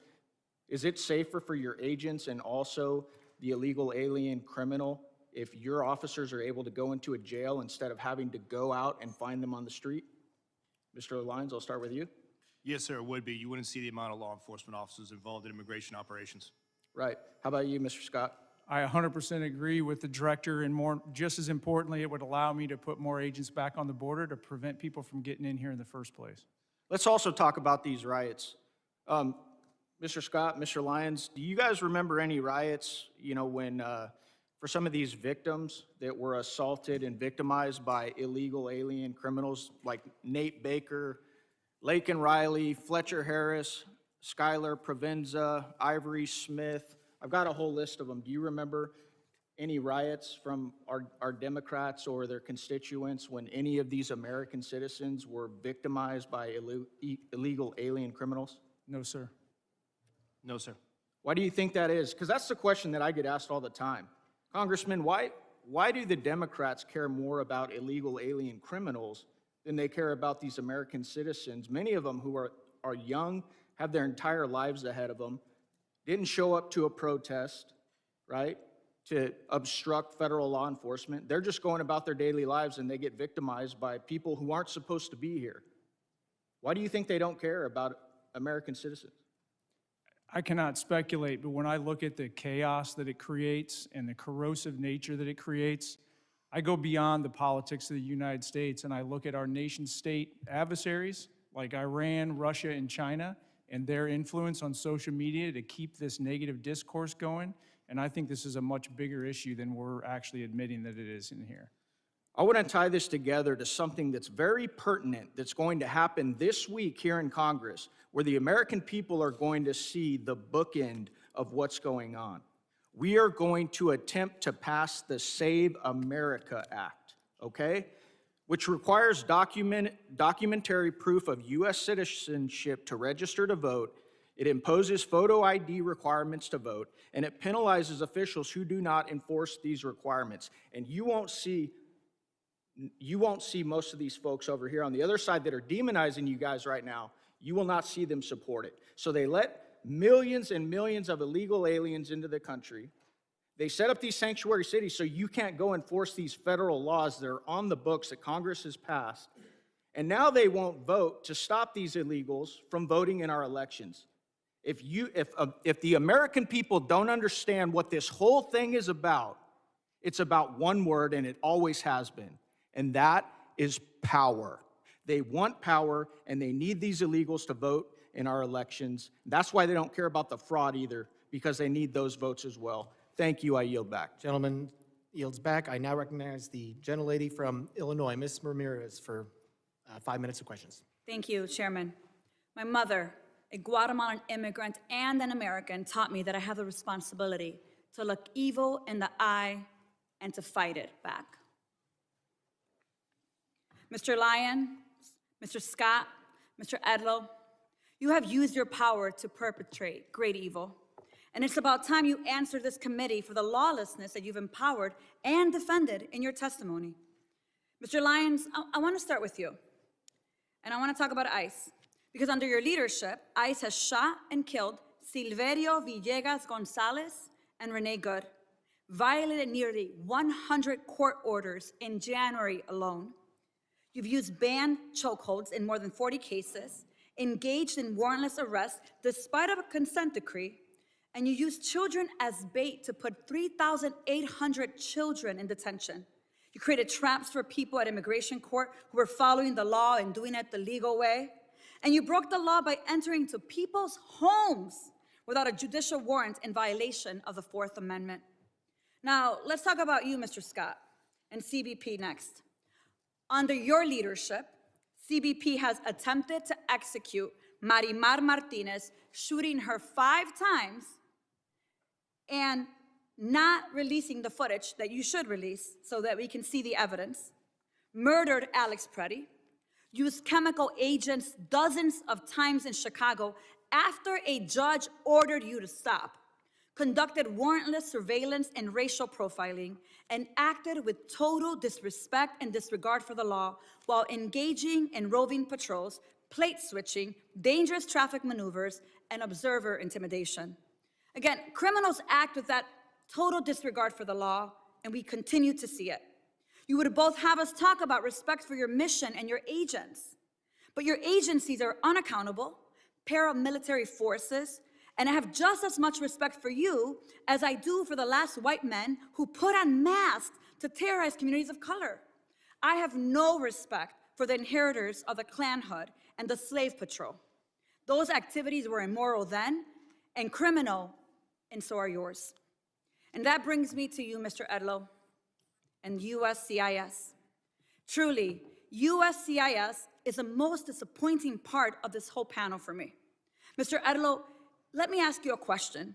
Is USCIS's mission to uphold America's promise as a nation of welcome and possibility with fairness, integrity, and respect for all we serve? Yes or no? Is that the mission? Congresswoman, the mission is to administer the lawful immigration system. system. Let me move on. So it is not for the possibility of fairness, integrity, and respect. I get that. I want to tell you about Stephen, my constituent, Mr. Edlow.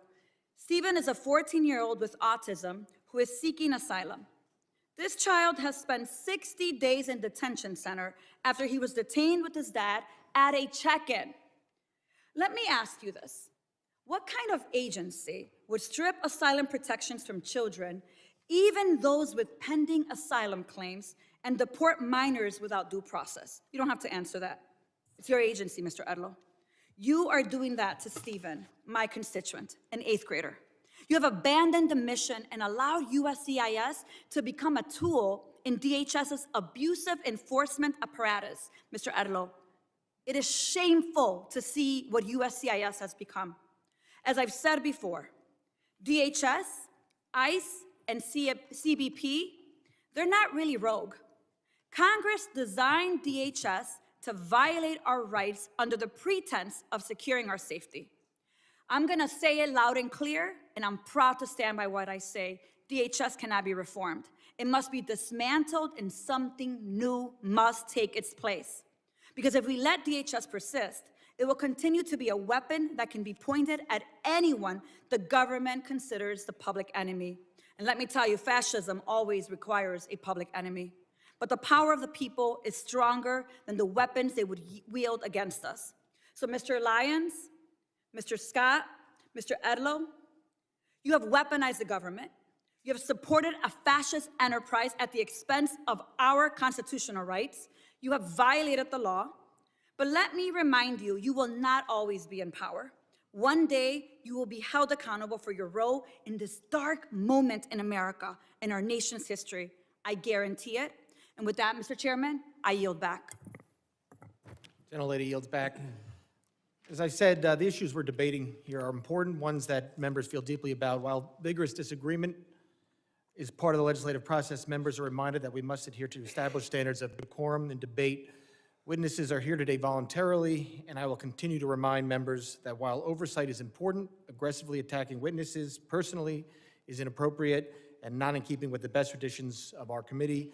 And I now recognize the gentleman from Oklahoma, Mr. Burkeen, for 5 minutes of questions. Thank you, Mr. Chairman. Thank you to the witnesses. I want to start with a display over my shoulders. And this is something that is not specific only to Oklahoma. This is something that every member of this committee, if you will go to the DHS website, every constituent of every member of Congress, if you're curious of really the dark days, I want you to go to the DHS website, and I want you to look at those not far from where you live, moms and dads, the arrest of illegal aliens who were preying on minors. Just because of a really intentional act by Kate Bryan on my staff to go a couple of weeks ago and look just in eastern Oklahoma, on the right side of me here. Just in eastern Oklahoma, I represent almost the entirety of eastern Oklahoma. These are just the individuals. Heinous acts, to include those with children. And yet I want to read you in a wider, to my left over here, what is happening in the state of Oklahoma. This person was picked up. Angel Nick, sexual exploitation of a minor. Renton Andrew, molestation of a minor. Chan Truding, child fondling. Feliciano Garcia, enticement of a minor. Caetano Lopez, statutory rape. Erasmo Avila, rape and lewd acts with a minor. So for everyone who is in short-term memory, it's the way things operate in the court of public opinion, everyone is looking and you're forgetting the conversations you were having 2 and 3 years ago. If you had teenage kiddos wanting to go outside of your home and you knew that they were going to go to Dallas, Texas, or some city, and you knew that you had to have a conversation with them with what was happening, the 15 million you knew were in the country illegally, that you had no idea what they would be doing, who would they be preying upon. And moms and dads, don't you feel just a little bit safer if we're going to be gut level honest? That's the realization of what the generational opportunity this administration has afforded this country. It's the ability to feel safe over the madness of opening the border for that 4-year period that allowed 15 million people. You don't know where they came from. You don't know their background. You don't know their history. And this that is occurring right now is designed to make sure we have law and order in this country. If you do not have law and order, you don't have prosperity. So to all those who are second-guessing the reactionary moments, to the law enforcement who have to respond in real time, the quarterback who's questioned Monday morning because he's facing the 300-pound defensive linemen. It's easy to do that.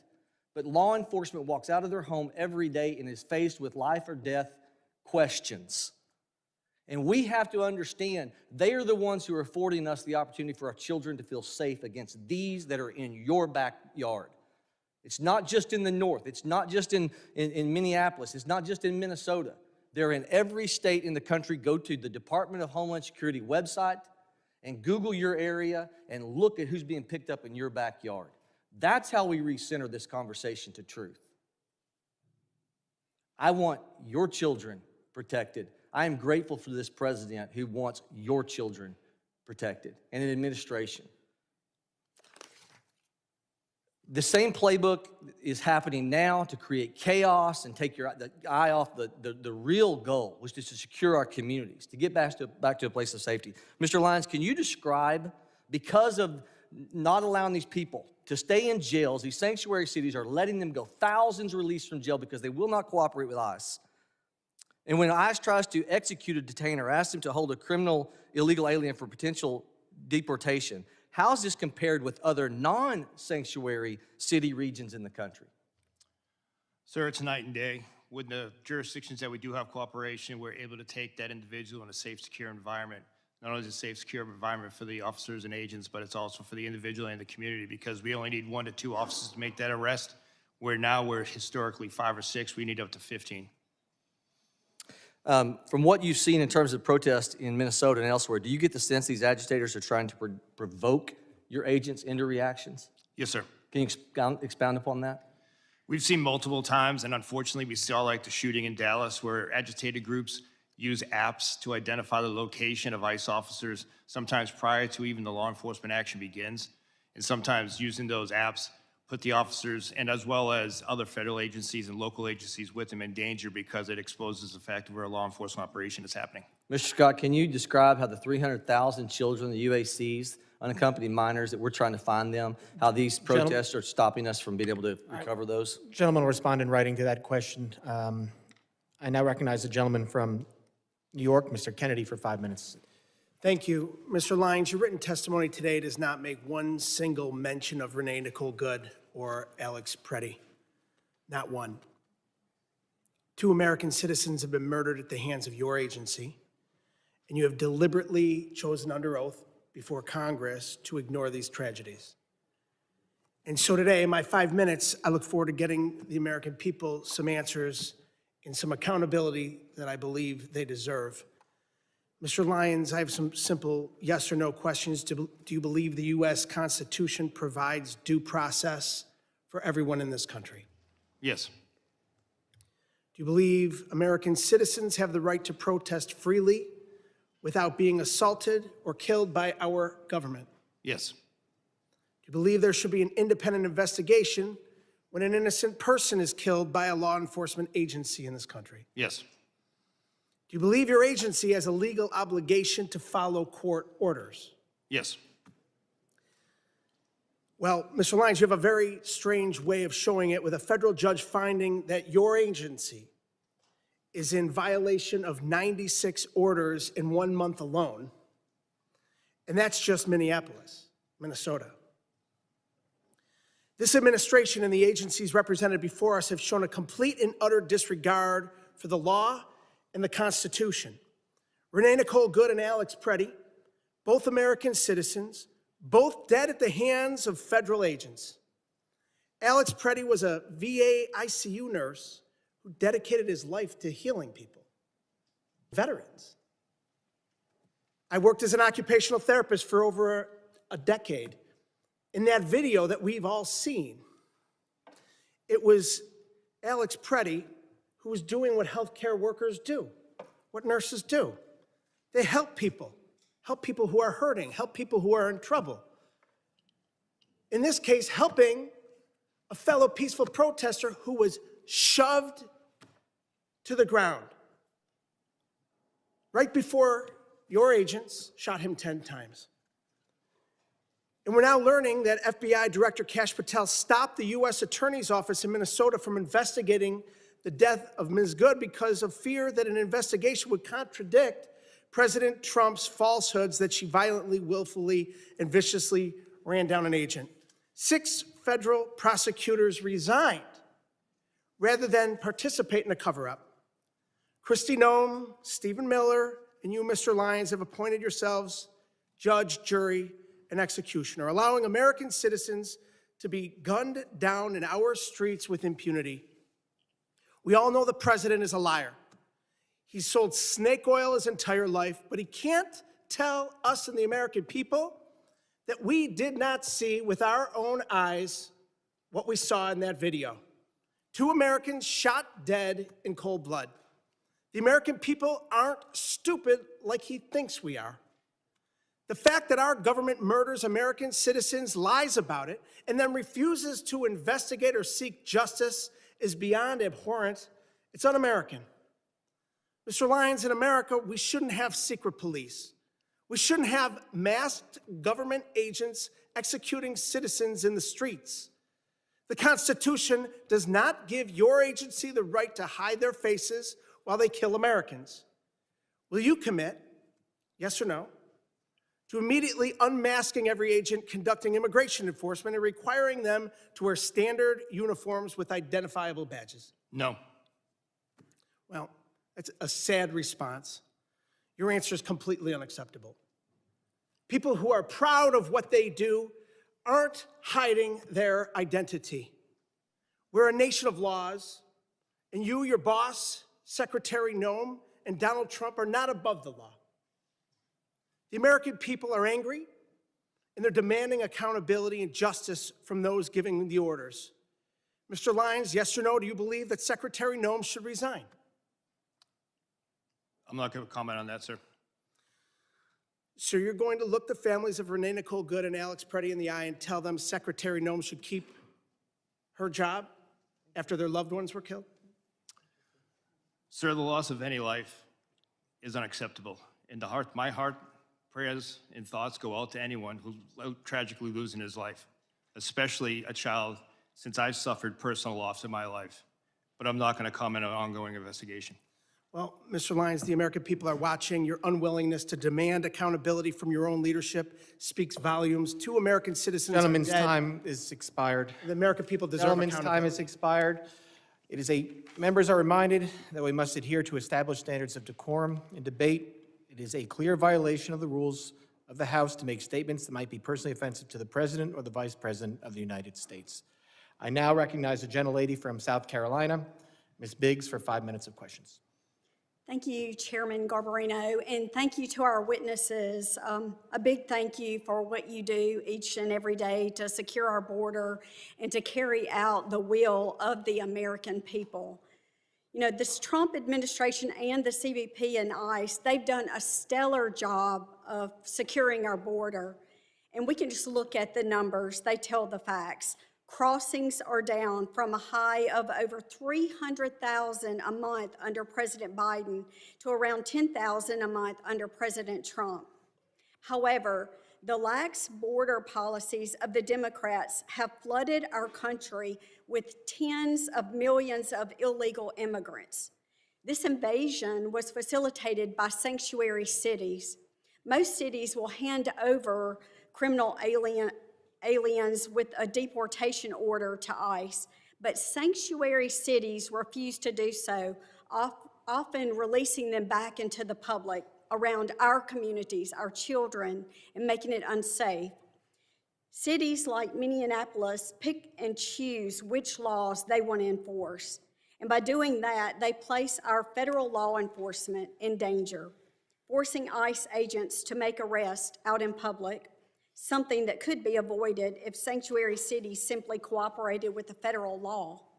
At the same time, radical leftists have stirred hysteria over routine immigration enforcement, calling immigration officers the secret police and even the Gestapo. Let me be very clear. This rhetoric has consequences. Between 2024 and 2025, we saw a more than 16,000% increase in threats of assault against immigration officers, and over 8,000% spike in death threats targeting those who enforce our laws. In Minnesota alone, there have been over 60 threats and 20 assaults to ICE officers. Just think about that if you were going to work every day and had to deal with that. Sanctuary cities, they choose criminals over citizens. My bill, the Mobilizing Against Sanctuary Cities Act, would cut off every single federal dollar to any city that helps illegals instead of law enforcement. Mr. Lyons, my question is to you. Why should taxpayers fund far-left politicians who put your agents at risk? Ma'am, unfortunately, what we've seen over and over is just the fact that there's so much rhetoric out there against the work the men and women of ICE have done. Again, going back in my career, this is my second decade, multiple administrations, and it's never been like this. And the actual public safety impact that the men and women of ICE do every day is significant, and it should still be true for all 50 states. Thank you. So I want to take it a little closer to home. What's happening in my district, the 3rd District of South Carolina, it should alarm every single individual. These are real crimes committed by individuals illegally in our country, right here in our communities, confirmed by the Department of Homeland Security.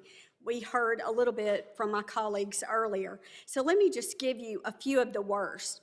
Vehicular homicide, child cruelty and indecent exposure, armed robbery, assaulting a police officer with a weapon, and making terrorist threats, and I could go on and on.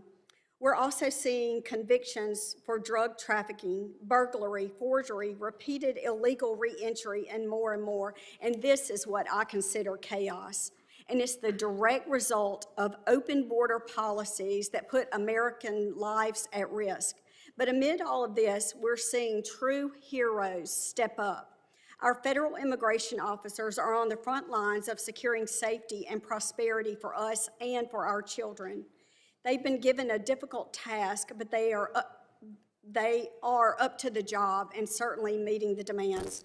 We stand behind our immigration officers and their historic mission to restore the rule of law to the United States. And right here at home, our local law enforcement is rising to meet the challenge, and I'm very grateful to them. So just look at Anderson County Sheriff's Department, which you'll see in the photo behind me, which recently seized 180 pounds of cocaine. That's 180 pounds of deadly drugs that will never reach our streets, thanks to the courage and commitment. So I just want to say thank you, and I'm grateful for the job that you do. Gentlelady yields back. I now recognize the gentlelady from New Jersey, Ms. MacGyver, for 5 minutes of questions. Thank you, Mr. Chairman and Ranking Member. Mr. Lyons, as the senior official lead in ICE enforcement, much of today's scrutiny falls on you, and it should. We have seen repeatedly that Republicans, Trump administration, its DHS, and your agency will do absolutely anything to avoid answering for your actions.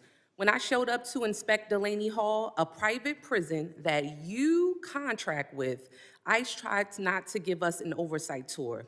Then, instead of taking accountability for ICE's attempts to keep us from seeing this facility's conditions to know if people's basic rights were being upheld, this administration is doing all they can to try to put me in prison for 17 years. When ICE shot and killed Renee Good, Kristi Noem called her a domestic terrorist. When Alex Preddy, you all tried to tell us he was threatening officers with a gun, but all we saw was a phone. This administration's clear lies fell apart, not because someone had a come to Jesus moment, but because we saw these murders from every angle. You are only here because public outrage has become so unavoidable. You are here, Mr. Lyons, because white people are getting shot in the face and chest when the cameras are rolling. Because now my Republican colleagues care about optics. But when Keith Porter Jr., a Black American citizen, a son, a father, and a man loved by many was killed by an off-duty ICE agent on New Year's Eve, there were no hearings. So this is for him today. In my district, Jean Wilson Brutus, a Haitian immigrant, a beloved family man, died within 24 hours of being in ICE custody. He is just one of more than 30 people who have died in ICE custody last year. This is for all of them. Every human being your rogue, out-of-control agency has hurt, hunted down, imprisoned, killed, and continue to hold hostage even after they have agreed to be deported. We know this administration doesn't care about protecting people or sparing lives. We all see so plainly what you are doing, what you have been doing to Black and brown folks, immigrants, people silenced in the shadows, now in broad daylight, to people peacefully rejecting your cruel agenda in the streets, which is their right to do. This is the despicable but predictable result of an agency that laughs at oversight, receives billions to deploy lethal force on our neighborhoods, and seems to believe that they are above the law and should be without accountability. This administration believes it can act first, explain later, or hell, never explain at all, as we see here today. You all seem to think you are the highest power who decides which people deserve dignity, protection, due process, but you are wrong. We are here for answers. We are here for accountability, and we are here because people are dying. Let me repeat that. People are dying, and you don't seem to care. So, Mr. Lyons, I've heard my colleagues ask many questions over and over again, and you cannot answer them. So let me ask you some questions that you may be able to answer. Mr. Lyons, do you consider yourself a religious man? Yes, ma'am. Oh, yes. Okay, well, how do you think Judgment Day will work for you with so much blood on your hands? I'm not going to entertain that question. Oh, ma'am. okay, of course not. Do you think you're going to hell, Mr. Lyons? I'm not going to entertain. Of course not. How many government The gentlelady will agencies- suspend. The how many- gentlelady will suspend. Chairman? A gentlelady will suspend. As I said, the issues we're debating here are important to ones that members feel deeply about. Thank you, While Chairman. vigorous disagreement is part of the legislative process, members are reminded that we must adhere to established standards of decorum and debate. The witnesses are here voluntarily, and I will continue to remind members that while oversight is important, aggressively attacking those witnesses personally is inappropriate and not in keeping with the traditions of our committee. Mr. Chairman, I'm just asking a question. You guys are always talking about religion here in the Bible. I mean, it's okay for me to ask a question, right? But let me continue on. I got your note. All right, the gentlelady may resume. Thank you so much. Let me get back to my question, Mr. Chairman. Thank you. I appreciate you. How many government agencies, Mr. Lyons, are you aware of that routinely kill American citizens and you still get funding? Ma'am, I'm not going to entertain that. Of course you're not. Exactly. Exactly. Once again, questions that you cannot answer. And that is exactly why, Mr. Chairman, and to this committee, to my colleagues, and to my colleagues across the aisle, this is exactly why we should not be funding this agency. The people are watching you. They are watching you. And this is why we need to abolish ICE. With that, I yield back. Thank you kindly. Gentlelady yields back. I now recognize the gentleman from Colorado, Mr. Evans, for 5 minutes of questions. Thank you, Mr. Chairman, Ranking Member, for this important hearing. This past year has been historic for national security thanks to the joint work between the agencies present today and our Republican colleagues. The big, beautiful bill unlocked billions of dollars to finally secure the border and deliver much-needed support for law enforcement officials who keep us safe every day, slashing things like the scourge of overdose deaths that claimed approximately 400,000 lives under the previous administration, and this is despite increasing violence against federal officers, which has been inspired by fear-mongering from the Democrats.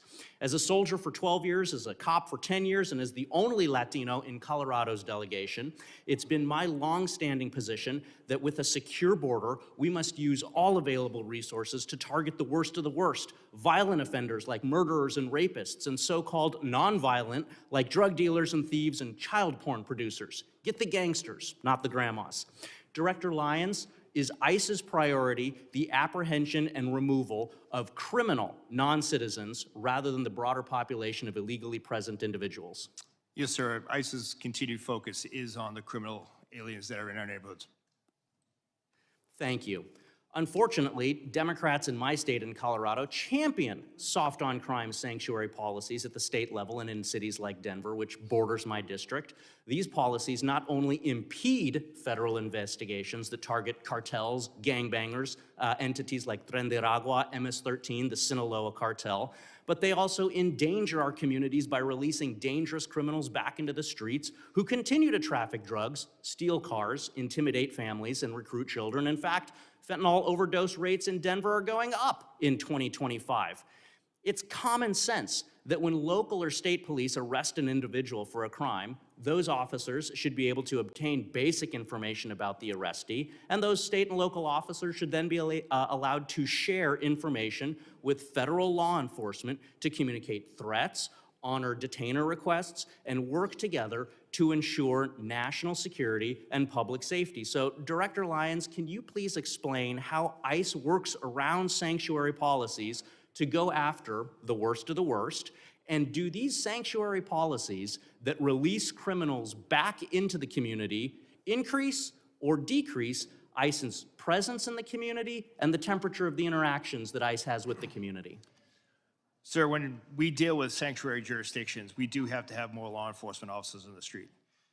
Like I said earlier in my testimony, we'd much rather have the chance to take a aggravated felon, repeat DUI offender into custody at a prison, local jail, or some type of lockup environment where it's safer for my officers and for not only the individual, but that community as well.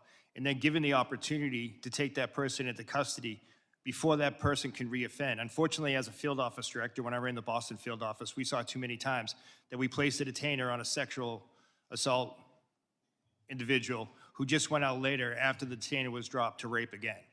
And that is why we need cooperation at all levels, especially the local and state. Thank you. Director Lyons, my district, 40% Hispanic. It's full of successful business owners and strong immigrant families. Unfortunately, my colleagues across the aisle are fanning the flames of fear for their own political gain in my Hispanic communities, scaring people over events that haven't happened in my district. So I'd like for you for just a brief moment to speak directly to my constituents who are legally present in the U.S., not criminals, but who are fearful of being searched or detained via immigration efforts. Should they fear ICE? And what policies does ICE have to prevent the seizure of people with legal status? Sir, ICE officers and special agents are trained in the Immigration and Nationality Act. So anyone that is here legally or lawfully or a U.S. citizen should not be concerned about being deported or detained. Unfortunately, many times there are individuals that are with criminal illegal aliens. And sir, as you being a former law enforcement officer, you know, you arrive on a scene, you ID everyone in that case.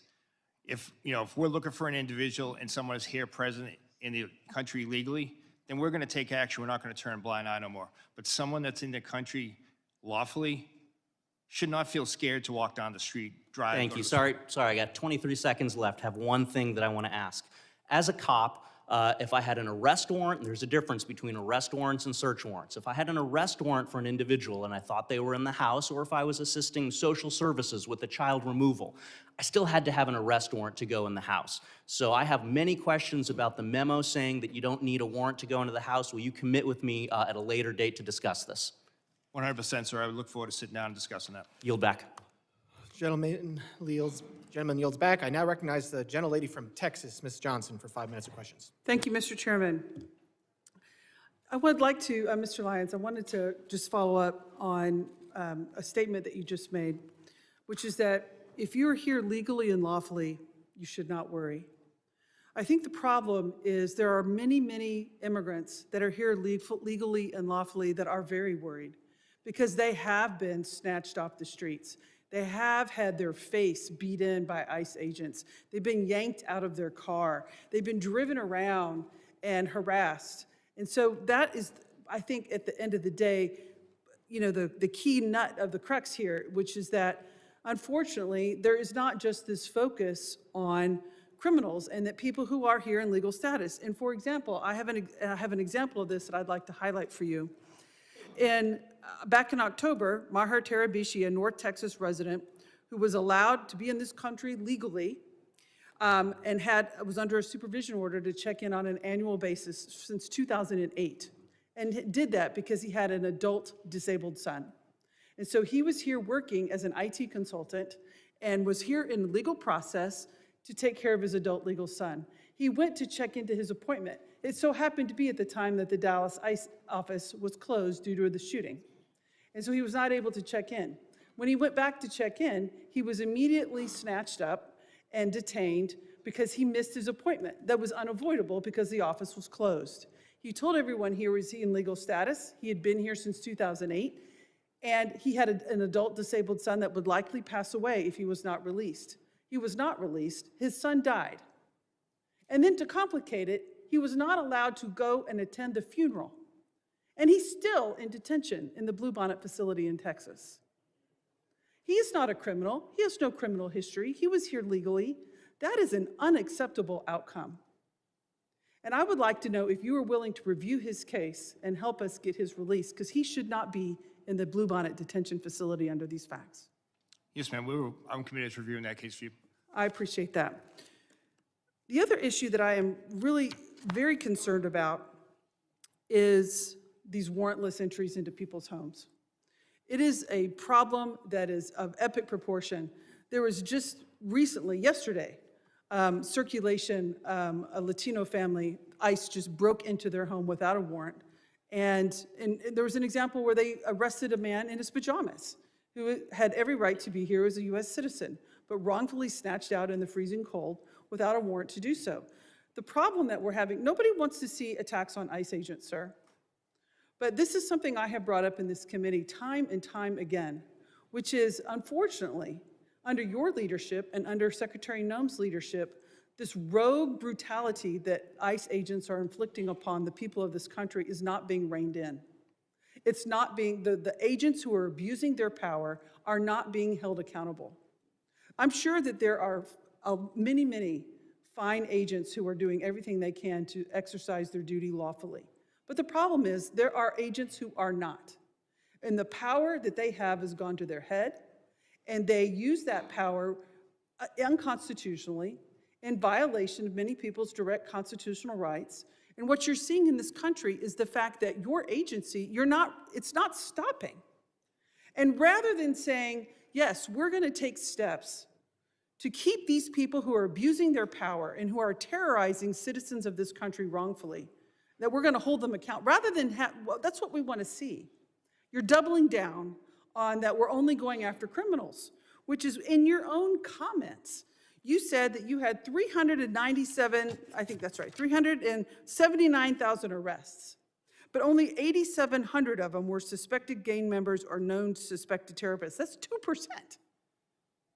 And the problem is we can't terrorize 98% of the people in this country that have been wrongfully detained for 2%. That's not how the system works, and that is not okay. And so we have to do a better job. And so what procedures are you putting in place to hold agents accountable who clearly have a hot trigger and who clearly abuse their authority because someone has a phone and a whistle?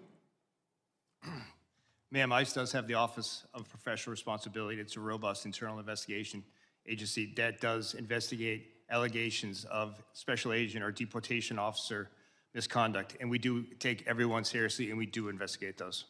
Well, those are not being publicly reported. And so that's where there's a huge breach of the public trust, because there does not appear to be any accountability, sir. Thank you, and I'll yield back. Gentlelady yields back. I now recognize the gentleman from Pennsylvania, Mr. McKenzie, for 5 minutes of questions. Thank you, Mr. Chairman, and I appreciate all of our testifiers being here today. Before I begin, I would like to thank all of our members of law enforcement across the country who work every day to keep our communities safe, and also to their families that sacrifice. We know that it's a challenging job, and the environment is made particularly challenging by those who want to oppose our law enforcement from carrying out their lawful duties to keep everybody in our country and our communities safe. As was discussed earlier, there are a couple areas though where I think it's appropriate to discuss potential reforms and the way that we can improve our government operations. DHS guidance indicates that ICE does not arrest or detain U.S. citizens. On the other hand, social media is full of reports and accusations that this is occurring. As you know, any accusation that an American citizen's rights are violated is very serious. Can you clarify, Mr. Lyons, whether this is something that it occurs, and what are the circumstances where a U.S. citizen might be detained, and what steps does ICE take to prevent mistakes? Yes, sir. I appreciate the question. Well, unfortunately, there's a misnomer that ICE is just a civil enforcement agency, and that's completely wrong. ICE enforces over 400 criminal statutes as well. Special agents, especially with the Homeland Security investigations, they're consistently out there doing human trafficking cases, drug cases, terrorism cases, and we do encounter U.S. citizens, and those who do commit federal crimes are arrested. But under Title VIII, no U.S. citizen is subject to civil immigration enforcement, and that just doesn't happen. There are multiple safeguards in that way, and if a U.S. citizen is detained in the course of an immigration investigation, they're quickly released. We don't take action on American citizens. If it does occur where a U.S. citizen is detained during the course of another investigation, how is that documented and conveyed to the public about the fact that this did occur and what the circumstances around that were? So, sir, if you say it's a separate investigation, if it comes to a criminal case, obviously a lot of those are under seal or ongoing investigations. We won't expose that. But we're transparent in the case when it comes to any U.S. citizens that's detained in any law enforcement operations that's subsequently arrested. I appreciate that. I think greater transparency could be beneficial for both the American public and everybody involved here if we clearly articulate what occurred in many of these instances. I've seen it myself when I'm looking into local issues in our community. There are oftentimes two sides to the story, and when it is actually conveyed what did occur and why it occurred, there's a greater understanding in our local community of the law enforcement activities that occurred. The second thing I would like to hit on is jurisdictions, which are sometimes referred to sanctuary cities. Not a clear definition, as we all know, but local authorities in our community. We have Northampton County, which does not honor ICE detainer requests for 48 hours and properly convey to ICE and law enforcement about the release of that individual, when that may occur, or even during that detainer period, allow ICE to come onto their property to make an arrest in a secure facility. Obviously, that leaves our community in a vulnerable position. In our case, members of Tren de Aragua, domestic abusers, have been released onto the street, and ICE had to stake out that location, making the arrests in an unsecure way out in the local community. From your perspective, how does this dynamic affect public safety and day-to-day operations, and where or how can we change and improve the coordination between ICE and state and local partners? Thank you, sir, again. And what I would say is just very basic communication would go a long way for public safety. You know, ICE respects and abides by state and municipality laws, or sometimes you can't hold for any reasons. But a simple phone call to let us know that that individual is going to be released, or if that individual is released, sharing that biographical data with us will go a long way. Because the last thing we want is a criminal illegal alien to go back into the community, and more often than not, they prey upon other migrants who are coming here for a better life, yet that they can hide in plain sight because these sanctuary jurisdictions won't just pick up a phone, notify ICE that they're being re-released. Well, I appreciate that. I think we want full cooperation between our local law enforcement and federal agents when they are trying to do their job. If somebody is on a detainer, they should be allowed onto that property, given the ability within that detainer window to make a lawful arrest. I think it would go a long way to keeping our community safe. I would like to thank all of you again for being here. The fact that you are here and present for this kind of testimony, I think, brings greater accountability and increases the ability for us to make reforms in Congress. Thank you again. Gentleman yields back. I now recognize the gentlelady from New Jersey, Ms. Poe, for 5 minutes of questions. Thank you, Mr. Chairman, and to our ranking member, Thompson. Gentlemen, thank you so very much for being here. Let me just be clear. Secretary Noem must step down or be impeached by the House, period. The lawlessness, the cruelty, the outright viciousness that she has created has destroyed an agency whose very mission is to protect our country. Under Noem's leadership, congressional oversight is ignored, detention visits are blocked, due process is ignored, and laws are broken without thought. This is the first time any of you have testified before our committee. It took 2 American citizens being murdered in cold blood to get you to show up.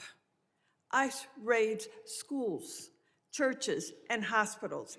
And let's not forget 5-year-old Liam Ramos. You used him as a bait and then detained him despite his father legally seeking asylum. Liam is the face of your cruelty. My district is one of the most ethnically diverse in America. Our diversity is our strength, but somehow you all seem to believe it's a weakness. Last fall, the Supreme Court greenlit ICE's ability to yank people off the street based on one thing, such as, quote, the type of work one does, speaking Spanish or speaking with an accent, and their apparent race or ethnicity. Mr. Lyons, I speak Spanish. If I wasn't wearing my member pin, would me being a Latina or speaking Spanish be enough for ICE agents to harass me or shove me into one of your unmarked cars? No, ma'am. I speak for all of us when I say that I think we know the real answer to this. These are the realities traumatizing my constituents. We know that ICE is transferring New Jersey detainees to other states like Texas, ripping them from their families and leaving them unable to challenge their detention. Mr. ICE, yes or no? I'm sorry, Mr. Lyons. Yes or no? Ma'am, I'm sorry. Will you provide us with a list of people ICE has transferred from New Jersey to other states so that I can inform their families where they are? Yes, ma'am. These are people like my constituent, Lee Cordilla, whose ICE shipped to Texas and continues to detain despite 2 judicial orders compelling her release. Over the weekend, Lee Cow was hospitalized for 72 hours while her family had no idea where she was at, nor the status of her condition. Mr. Lyons, would you be willing to look into this to make sure to release my constituent? Why have we failed? Why have you failed to inform her family where she was sent and the status of her condition? When will she be freed? Yes, ma'am, you have my commitment that I'll look into that. Thank you. Now soon, Mr. Lyons and all of you, my district will host the World Cup matches and hundreds of thousands of visitors will come. Visitors' confidence is plummeting and jeopardizing the World Cup. Mr. Lyon, will you commit to ensure that pausing its operations and raise at FIFA matches and other FIFA-sanctioned public events? Ma'am, ICE, specifically Homeland Security Investigations, is a key part of the overall security apparatus for the World Cup. We're dedicated to securing that operation, and we're dedicated to the security of all our participants as well as visitors. You realize that if they feel that they're going to be wrongfully incarcerated or wrongfully pulled out, that's going to hurt this entire process. I hope you realize that. Yes, ma'am, and ICE is dedicated to ensuring that everyone that visits their facilities will have a safe and secure event. Without these assurances, our local communities and national reputations will indeed be suffered. Thank you, Mr. Chairman. I yield back. Gentlelady yields back. I now recognize the gentleman from North Carolina, Mr. Knott, for 5 minutes of questions. Thank you, Mr. Chairman. Using the trope, diversity is our strength as an excuse for lawlessness is unbelievably naive and dangerous. Nobody in this room would say that diversity is a bad thing. Lawlessness is a bad thing. Law and order is much more of our strength than open bordered policies that welcomes anybody with no vetting. And when you get down to the nuts and bolts of this issue, We would not be having this hearing if the Democrats attacked illegal immigration with the same vigor that they're attacking law enforcement and the men at this table. That's a fact. And it's worth noting that the dishonesty in framing these issues has been unbelievably obvious. It's been consistent. And just as an anecdote, Mr. Lyons, was Liam used as bait by your agency? No, sir. Actually, law enforcement officers took care of the child after the father abandoned him at a... Walk us through what that means. So, sir, the individual that was driving that vehicle with Liam was in fled from the scene from the officers. He was obviously upset. We comforted him. The officers actually placed him in one of our vehicles, played his favorite song, favorite music. Then they took him to McDonald's. You all got him McDonald's. So you all did not abduct him. You did not use him as bait. Any characterization of that is a lie. And it has been repeated over and over by the Democrats to frame your agency. You know, it's worth noting again that the Democrats fought to prevent any vetting of 20 million illegal immigrants into this country over the last 4 years. They attack agents rather than those who are assaulting agents today. They continually misframe what's happening in the ground.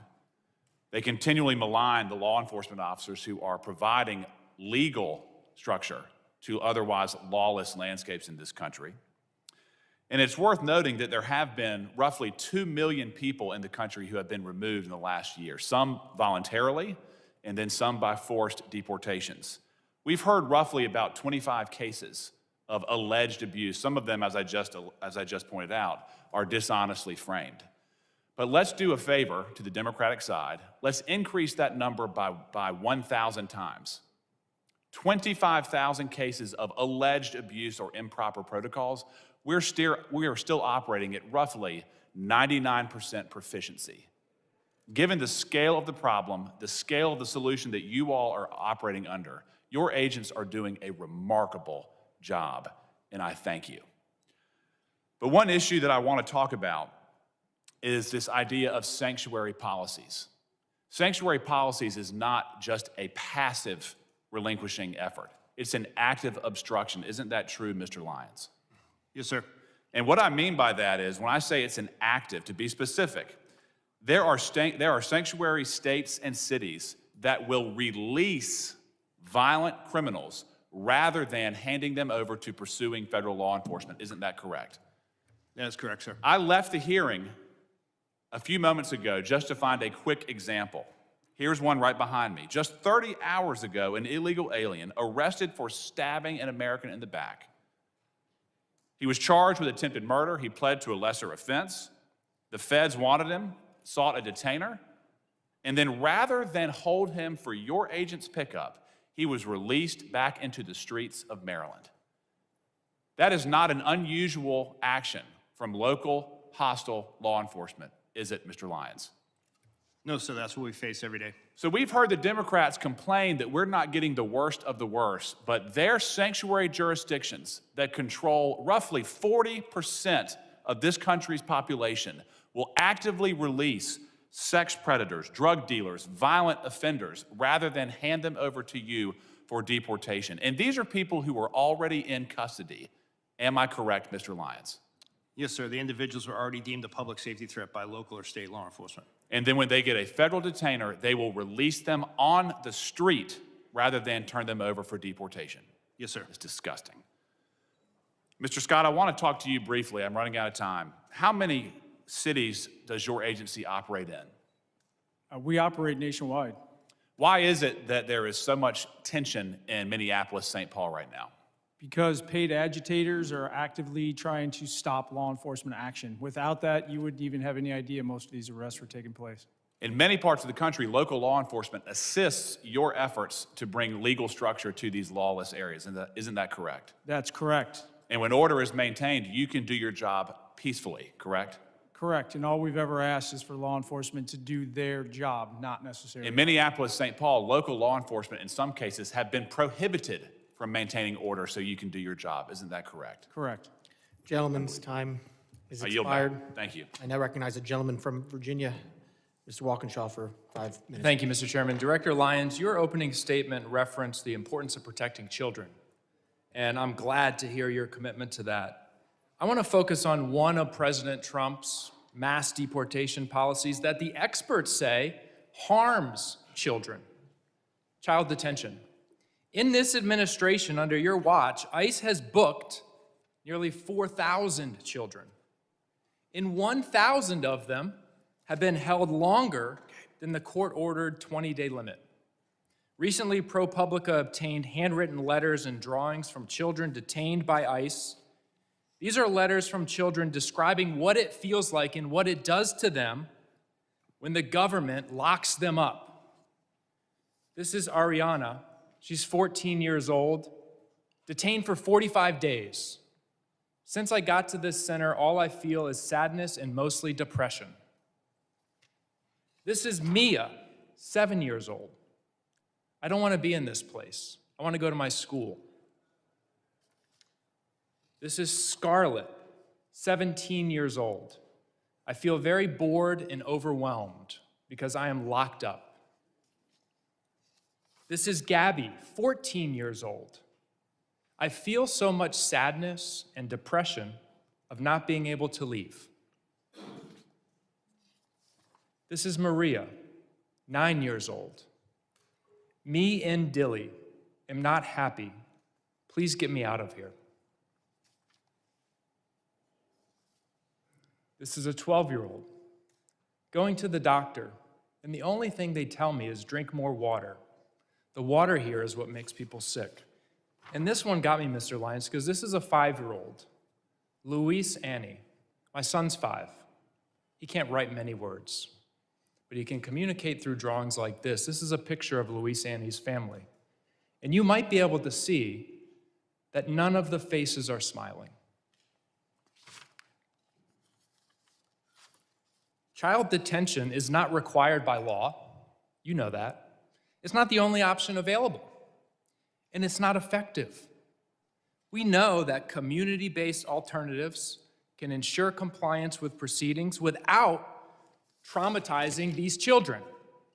Yet, you continue to detain and hold children for weeks or months, depriving them of school, stability, leaving them afraid, sick, and confused. And one of the key reasons for your mass detention, including the detention of Liam and his father, is to pressure people to give up their legal opportunities and pathways to remaining in the United States. Liam's father was following the rules, following the legal process with a valid claim. Let me be clear. No child, not Liam Ramos, not Gabby, or any of these children should be used as pawns in Stephen Miller's sick and twisted Great Replacement agenda. Mr. Lyons, in 2025, the British Journal of Psychiatry analyzed all of the data on the impact of immigration detention on children's health. Have you read that study and analysis? No, sir, I haven't. You're the director of you are not familiar with that literature. No, sir. You could tell me, I'm sure, chapter and verse on the tactics and the equipment that your agents use, military-style equipment across the country in American cities, but you don't know anything about the literature of the impacts of your policies on children. You haven't read it. No, sir. The Flores Agreement, I'm sure you know that, sets a 20-day limit on detaining children. You and the Trump administration are trying to terminate that agreement. How long would you like to hold children? 20 days, 40 days, 60 days, 100 days? What's the right number, Mr. Lyons? So we wouldn't like to hold any children. We would like to remove that family unit together safely and humanely and as quickly as possible. Thank you. Since you haven't read the literature, let me tell you what it says. Detention harms children. No period. No period. Not 20, 40, 75 days that you're holding children can be deemed safe. All detention of children has adverse impacts and is profoundly detrimental. Your policies are profoundly detrimental to children. I yield back. Gentleman yields back. I now recognize the gentleman from California, Mr. Fong, for 5 minutes of questions. Thank you, Mr. Chairman. Thank you all for those who are here testifying. I want to thank you to you and your teams and your personnel for what you do. Commissioner Scott, you mentioned in your testimony, national security cannot exist without effective border security. Couldn't agree more. Everyone on your teams are doing tremendous work under difficult conditions, and I want to thank you all. I do want to ask and dive in a little deeper as a Californian on the dangers and the consequences of these sanctuary policies. Director Lyons, I was in the state legislature in 2017 when sanctuary state policies were put in California. I opposed SB 54 because at the time, and everything has proven to be true, it was outlined that the impact on ICE and Border Patrol agents was that there would be reduced information and access. Agents would be conducting higher risk enforcement operations, and that there would be operational constraints when it comes to limiting cooperation between state and local law enforcement. I wanted to get your perspective, Director Lyons, and I'll go to you, Commissioner Scott, as well. Can you give specifics on how these sanctuary state policies impact your operations in real time compared to non-sanctuary operations? Well, sir, for ICE, what I would I'll refer back to what we talked about earlier in my testimony, the fact that when state or local or county agencies don't cooperate with Immigration and Customs Enforcement, it forces us to go back out to the community, which we don't want to do. It also increases the number of assets we have to put towards that arrest. Like I said earlier, I would much rather send 1 or 2 agents or officers to make that arrest in a safe, secure location rather than being out in the street. It's safer for everyone involved. And before I go to you, Commissioner Scott, and answer, I just want to let everyone know, in California, and I think it was just reported a couple days ago, there were currently 33,179 illegal aliens in the custody of California jurisdictions with active detainers. The crimes of these aliens include 399 homicides, 3,313 assaults, 3,171 burglaries, 1,011 robberies, 8,380 dangerous drug offenses, 1,984 weapon offenses, and 1,293 sexual predatory offenses. These are the real-world consequences, isn't that right, Commissioner Scott? When we don't have cooperation, they're released into the community? Those are exactly the consequences. And I would just add, California specific, they went above and beyond everybody else. I mean, in a negative way. They prohibited state and locals when they saw a crime taking place in front of them from sharing that information with us. San Diego, for example, right after that law was passed, a highway patrol pulled over a U-Haul van, and it was a smuggling event, probably a human trafficking event. A Border Patrol agent just happened to roll up on it and found out, luckily. But that highway patrol was disciplined and actually investigated internally, and that sent a chilling effect across the entire state of California, that not only can you not actively help us, you couldn't even pass information to us in a normal course of duties. Border security law enforcement's a team sport. We need to be working together, not against each other. Now, can you explain what would have happened, and I think you alluded to it, but what would have happened prior to that if there was local and state coordination with federal law enforcement? On a daily basis, especially along the southwest border, and let's not forget, and the coast, because we have boats coming in, when a state or local agency would see illegal activity that they could take action on, and then they saw a federal crime, they would contact us. It happened all the time, and that completely ceased to exist when SB 54 was passed.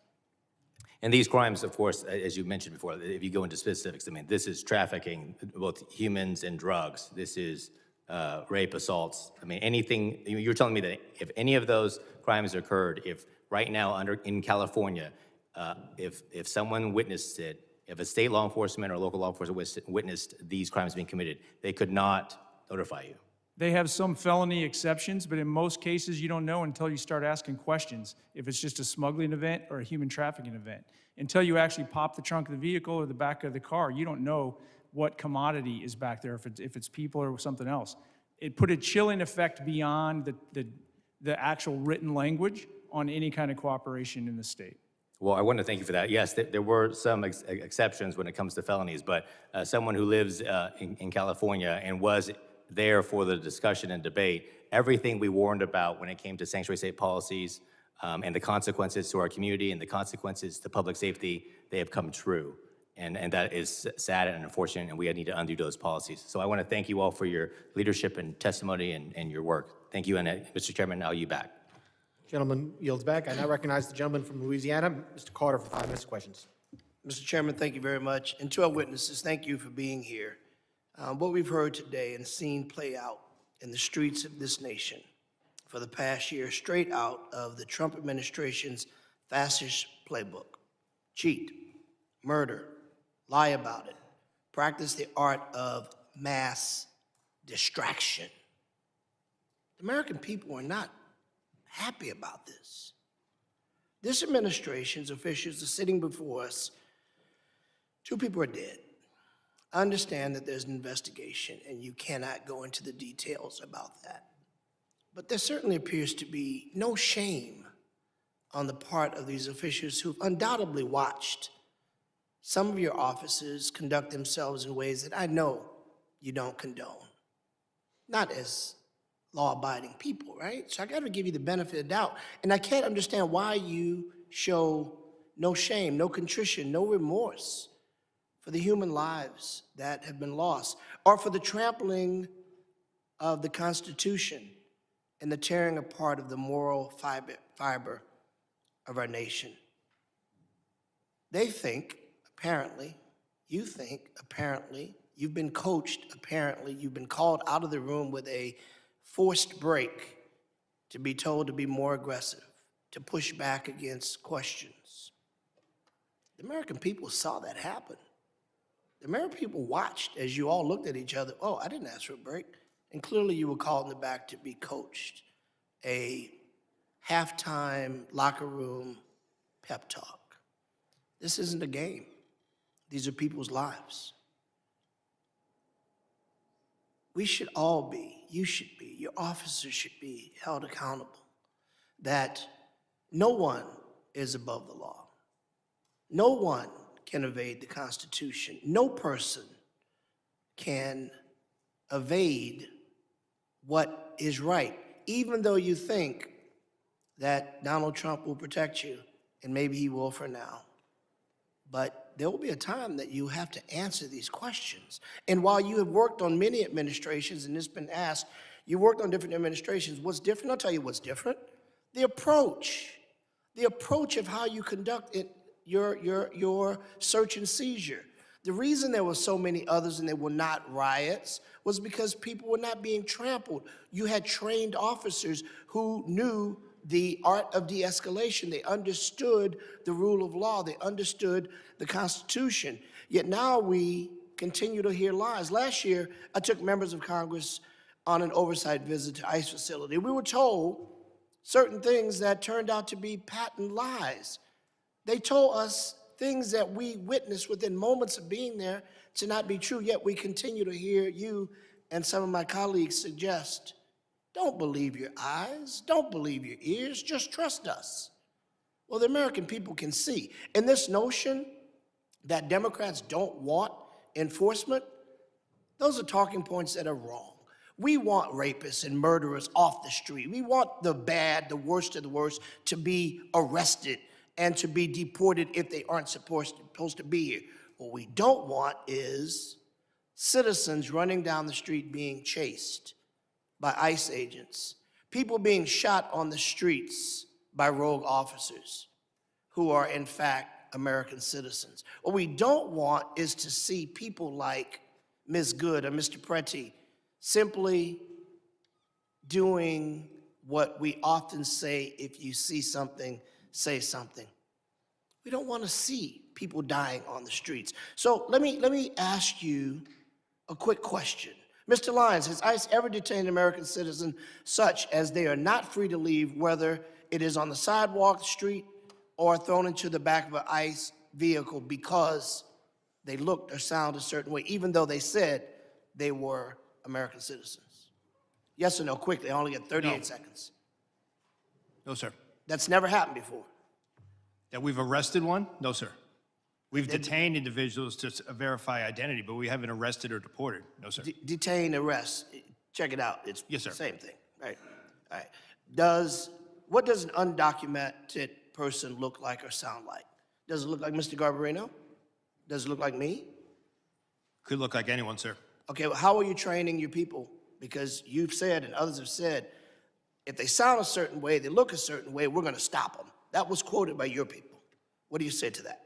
Sir, what I say is that ICE does criminal targeted enforcement based on intelligence, and we don't use the color of skin or accents for that. So the person who said that was wrong. Yes? We'll let the person said that was gentleman, wrong? get that answer in writing. His time has expired. We will now recognize the gentleman from Tennessee, Mr. Van Epps, for 5 minutes of questions. Thank you, Mr. Chairman, for holding this hearing and to our witnesses for testifying today. I want to commend the job the Trump administration and you gentlemen are doing to secure the border, enforce federal immigration laws, and keep dangerous criminals off our streets.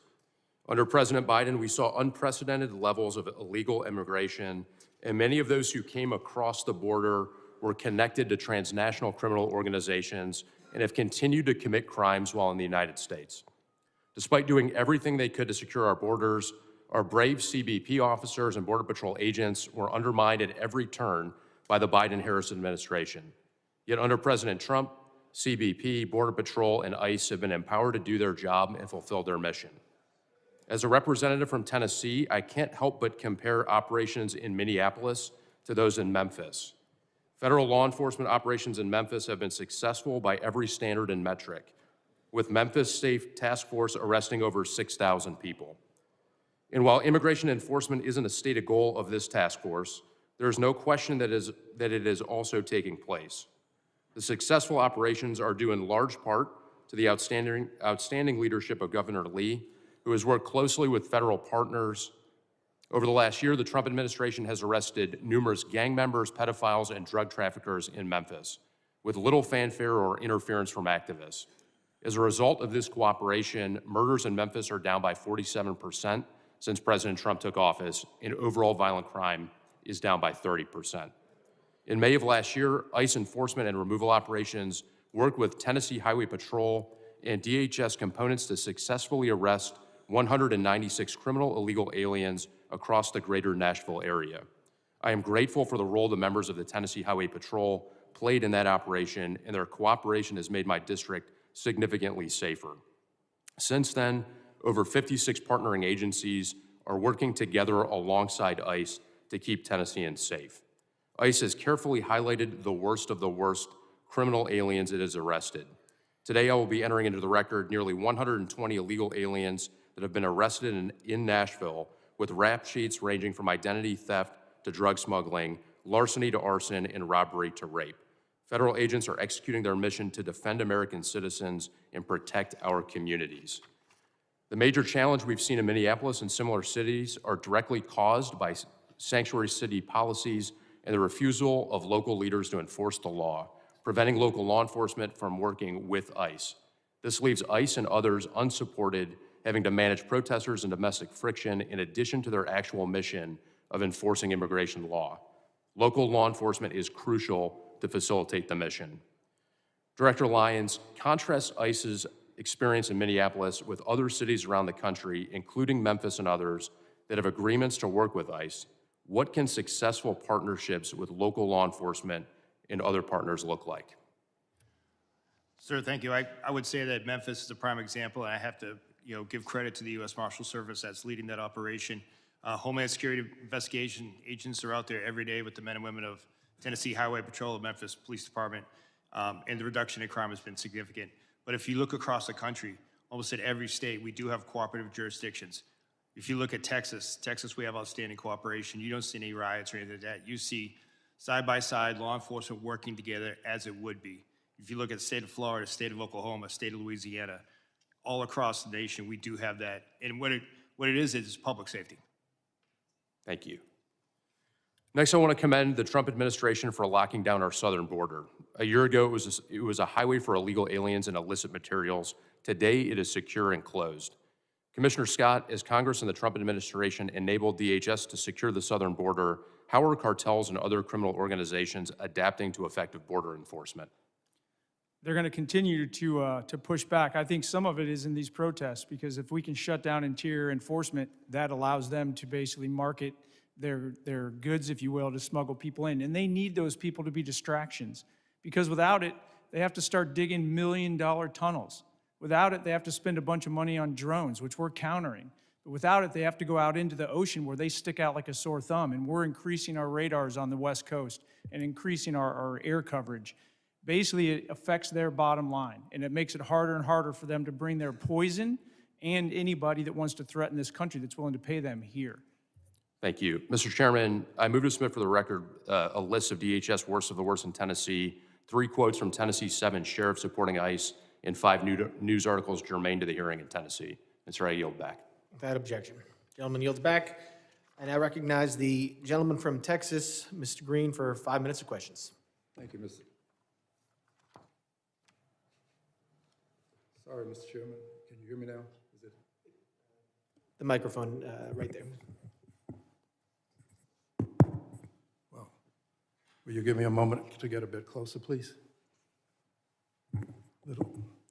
Thank you, Mr. Chairman, and I say it sincerely. I believe this is a most valuable hearing, and I'm honored that the ranking member would be here with us to accommodate us, as is the case with you. Mr. Lyons, is it true that you have a criminal justice degree, a bachelor's degree in criminal justice? Yes, sir, it is. Is it also true that you have a master's degree in criminal justice leadership? Yes, I do. And would you, as a professional with 2 degrees in criminal justice, indicate to us that if an officer commits murder, that officer should be prosecuted? Sir, any law enforcement misconduct needs to be investigated and prosecuted. Investigated and prosecuted. And have you seen the widely published video of the killing of Mr. Alex Preddy? Yes, sir. And sir, my assumption is that if I ask you whether this was an injustice, you would say you cannot comment because of an ongoing investigation. Is that a fair statement? Yes, sir. And what is the rationale for not responding to an ongoing investigation? Sir, I don't want to impede or prejudice the investigation. No, not this one. Oh. Any, as in your profession now, but any investigation. What's the rationale? Not this one, any. Same for any investigation, sir. I don't want to. You would not want to. I don't want to tell us- bias or put my finger on the scale of any investigation. You not. What's the rationale for your not testifying about it is my question. I don't understand your question, sir. What does the law say? What is the rationale? What harm would it do if you testified? Because I don't have the full facts of the case yet, sir. Exactly, that's what I expected you to say. You don't have the full facts. Thank you. And I assume you would agree with this, Mr. Scott, is this true? Yes, sir. And Mr. Edlow, you would agree? I assume so. I'm not a professional in law enforcement. Well, but I'm you're a an attorney. professional person with a degree of intellect such that you can comment on whether or not. Well, I certainly would not comment on anything. Not a specific case. We're talking about now any case. Would you agree that it would cause harm for you to testify before there's an investigation? Certainly without having all the facts. All right, surely you would agree. Which brings us to Secretary Noem. Secretary Noem accused Mr. Preddy of brandishing a firearm while wishing to inflict harm on the officers. Secretary Noem. Same rules that apply to you apply to Secretary Noem. Accused this gentleman, Mr. Preddy, of brandishing a firearm.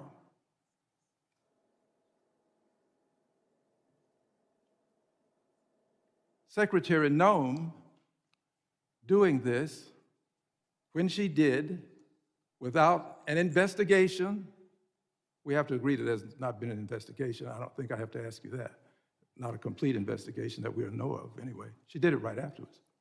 Having done this, she is violating this very basic principle that you have called to our attention today. And we have to ask ourselves, why would she go so far as to say brandishing when he did not? The video will clearly show it. And she said wishing to inflict harm. Did not inflict any harm. But the secretary, without an investigation, made these comments. I'll tell you why. The secretary was in a rush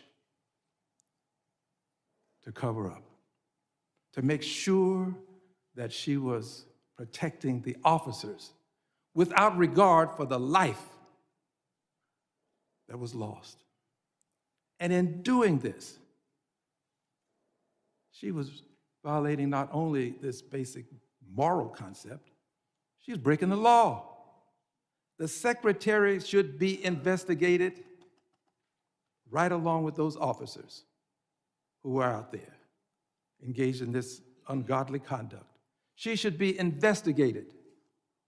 And in my opinion, based upon my observation, secretary should not only be investigated, the secretary should be prosecuted right along with those officers. This man did not brandish. This man was not armed. This man did not attempt to hurt those officers. They should all be prosecuted. And you persons associated with the Trump Gentleman's time administration say has lock her expired. up. I say lock her up. Gentleman's time has expired. I now recognize the ranking member for UCs. That's correct, Mr. Chair. Mr. Chairman, I ask unanimous consent to insert two statements for the record. One submitted by the Refugee Council USA and the other from the Baptist Joint Committee on Religious Liberty. Without objection. Mr. Chairman, on behalf of Ms. Ramirez, I ask unanimous consent to include in the record three articles. One, a Chicago Sun-Times article describing how U.S. Border Patrol has separated a family. Number two, an ABC 7 Chicago article that describes how ISIS warrantless arrests in Chicago has been ruled unlawful by a federal judge. And third, a ProPublica article documenting how immigration agents are using banned chokeholds and other moves that can cut off breathing. Without objection. Mr. Chairman, I ask unanimous consent to insert in the record the following articles. A CBS News article that states that contrary to the administration's claim, only 14% of those arrested by ICE had violent criminal records. An NPR story about a DHS memo that says ICE can enter people's home without a judicial warrant, which has alarmed members on both sides of the aisle.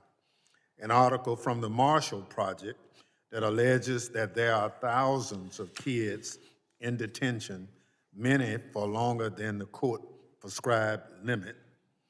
An article from the Independent about a sick 5-year-old, Lame Ramos, asking for his mom in a detention center, which rebuts testimony we heard today that ICE was taking good care of him. A report from the Center for Election Innovation and Research updated this month that found that non-citizen voting is rare and allegations of the practice are a result of misunderstandings or fabrication. An article from the AP which highlights that federal authorities are monitoring and tracking individuals who criticize immigration enforcement operations. A report from the Brennan Center titled, ICE Wants to Go After the Sinners as Well as Immigrants. A report from The Guardian that describes the terrible condition in ICE facilities and that ICE denied urgent medical care to a 10-year-old. Without objection. I want to thank, Gentleman yields back. I want to thank the members, or the witnesses for being here tonight, and all the members for their questions. Members of the committee may have some additional questions for the witnesses, and we ask that the witnesses to respond to these in writing. Pursuant to Committee Rule 7E, the hearing record will be held open for 10 days. I want to let the audience know that please still be seated while the witnesses and their teams leave.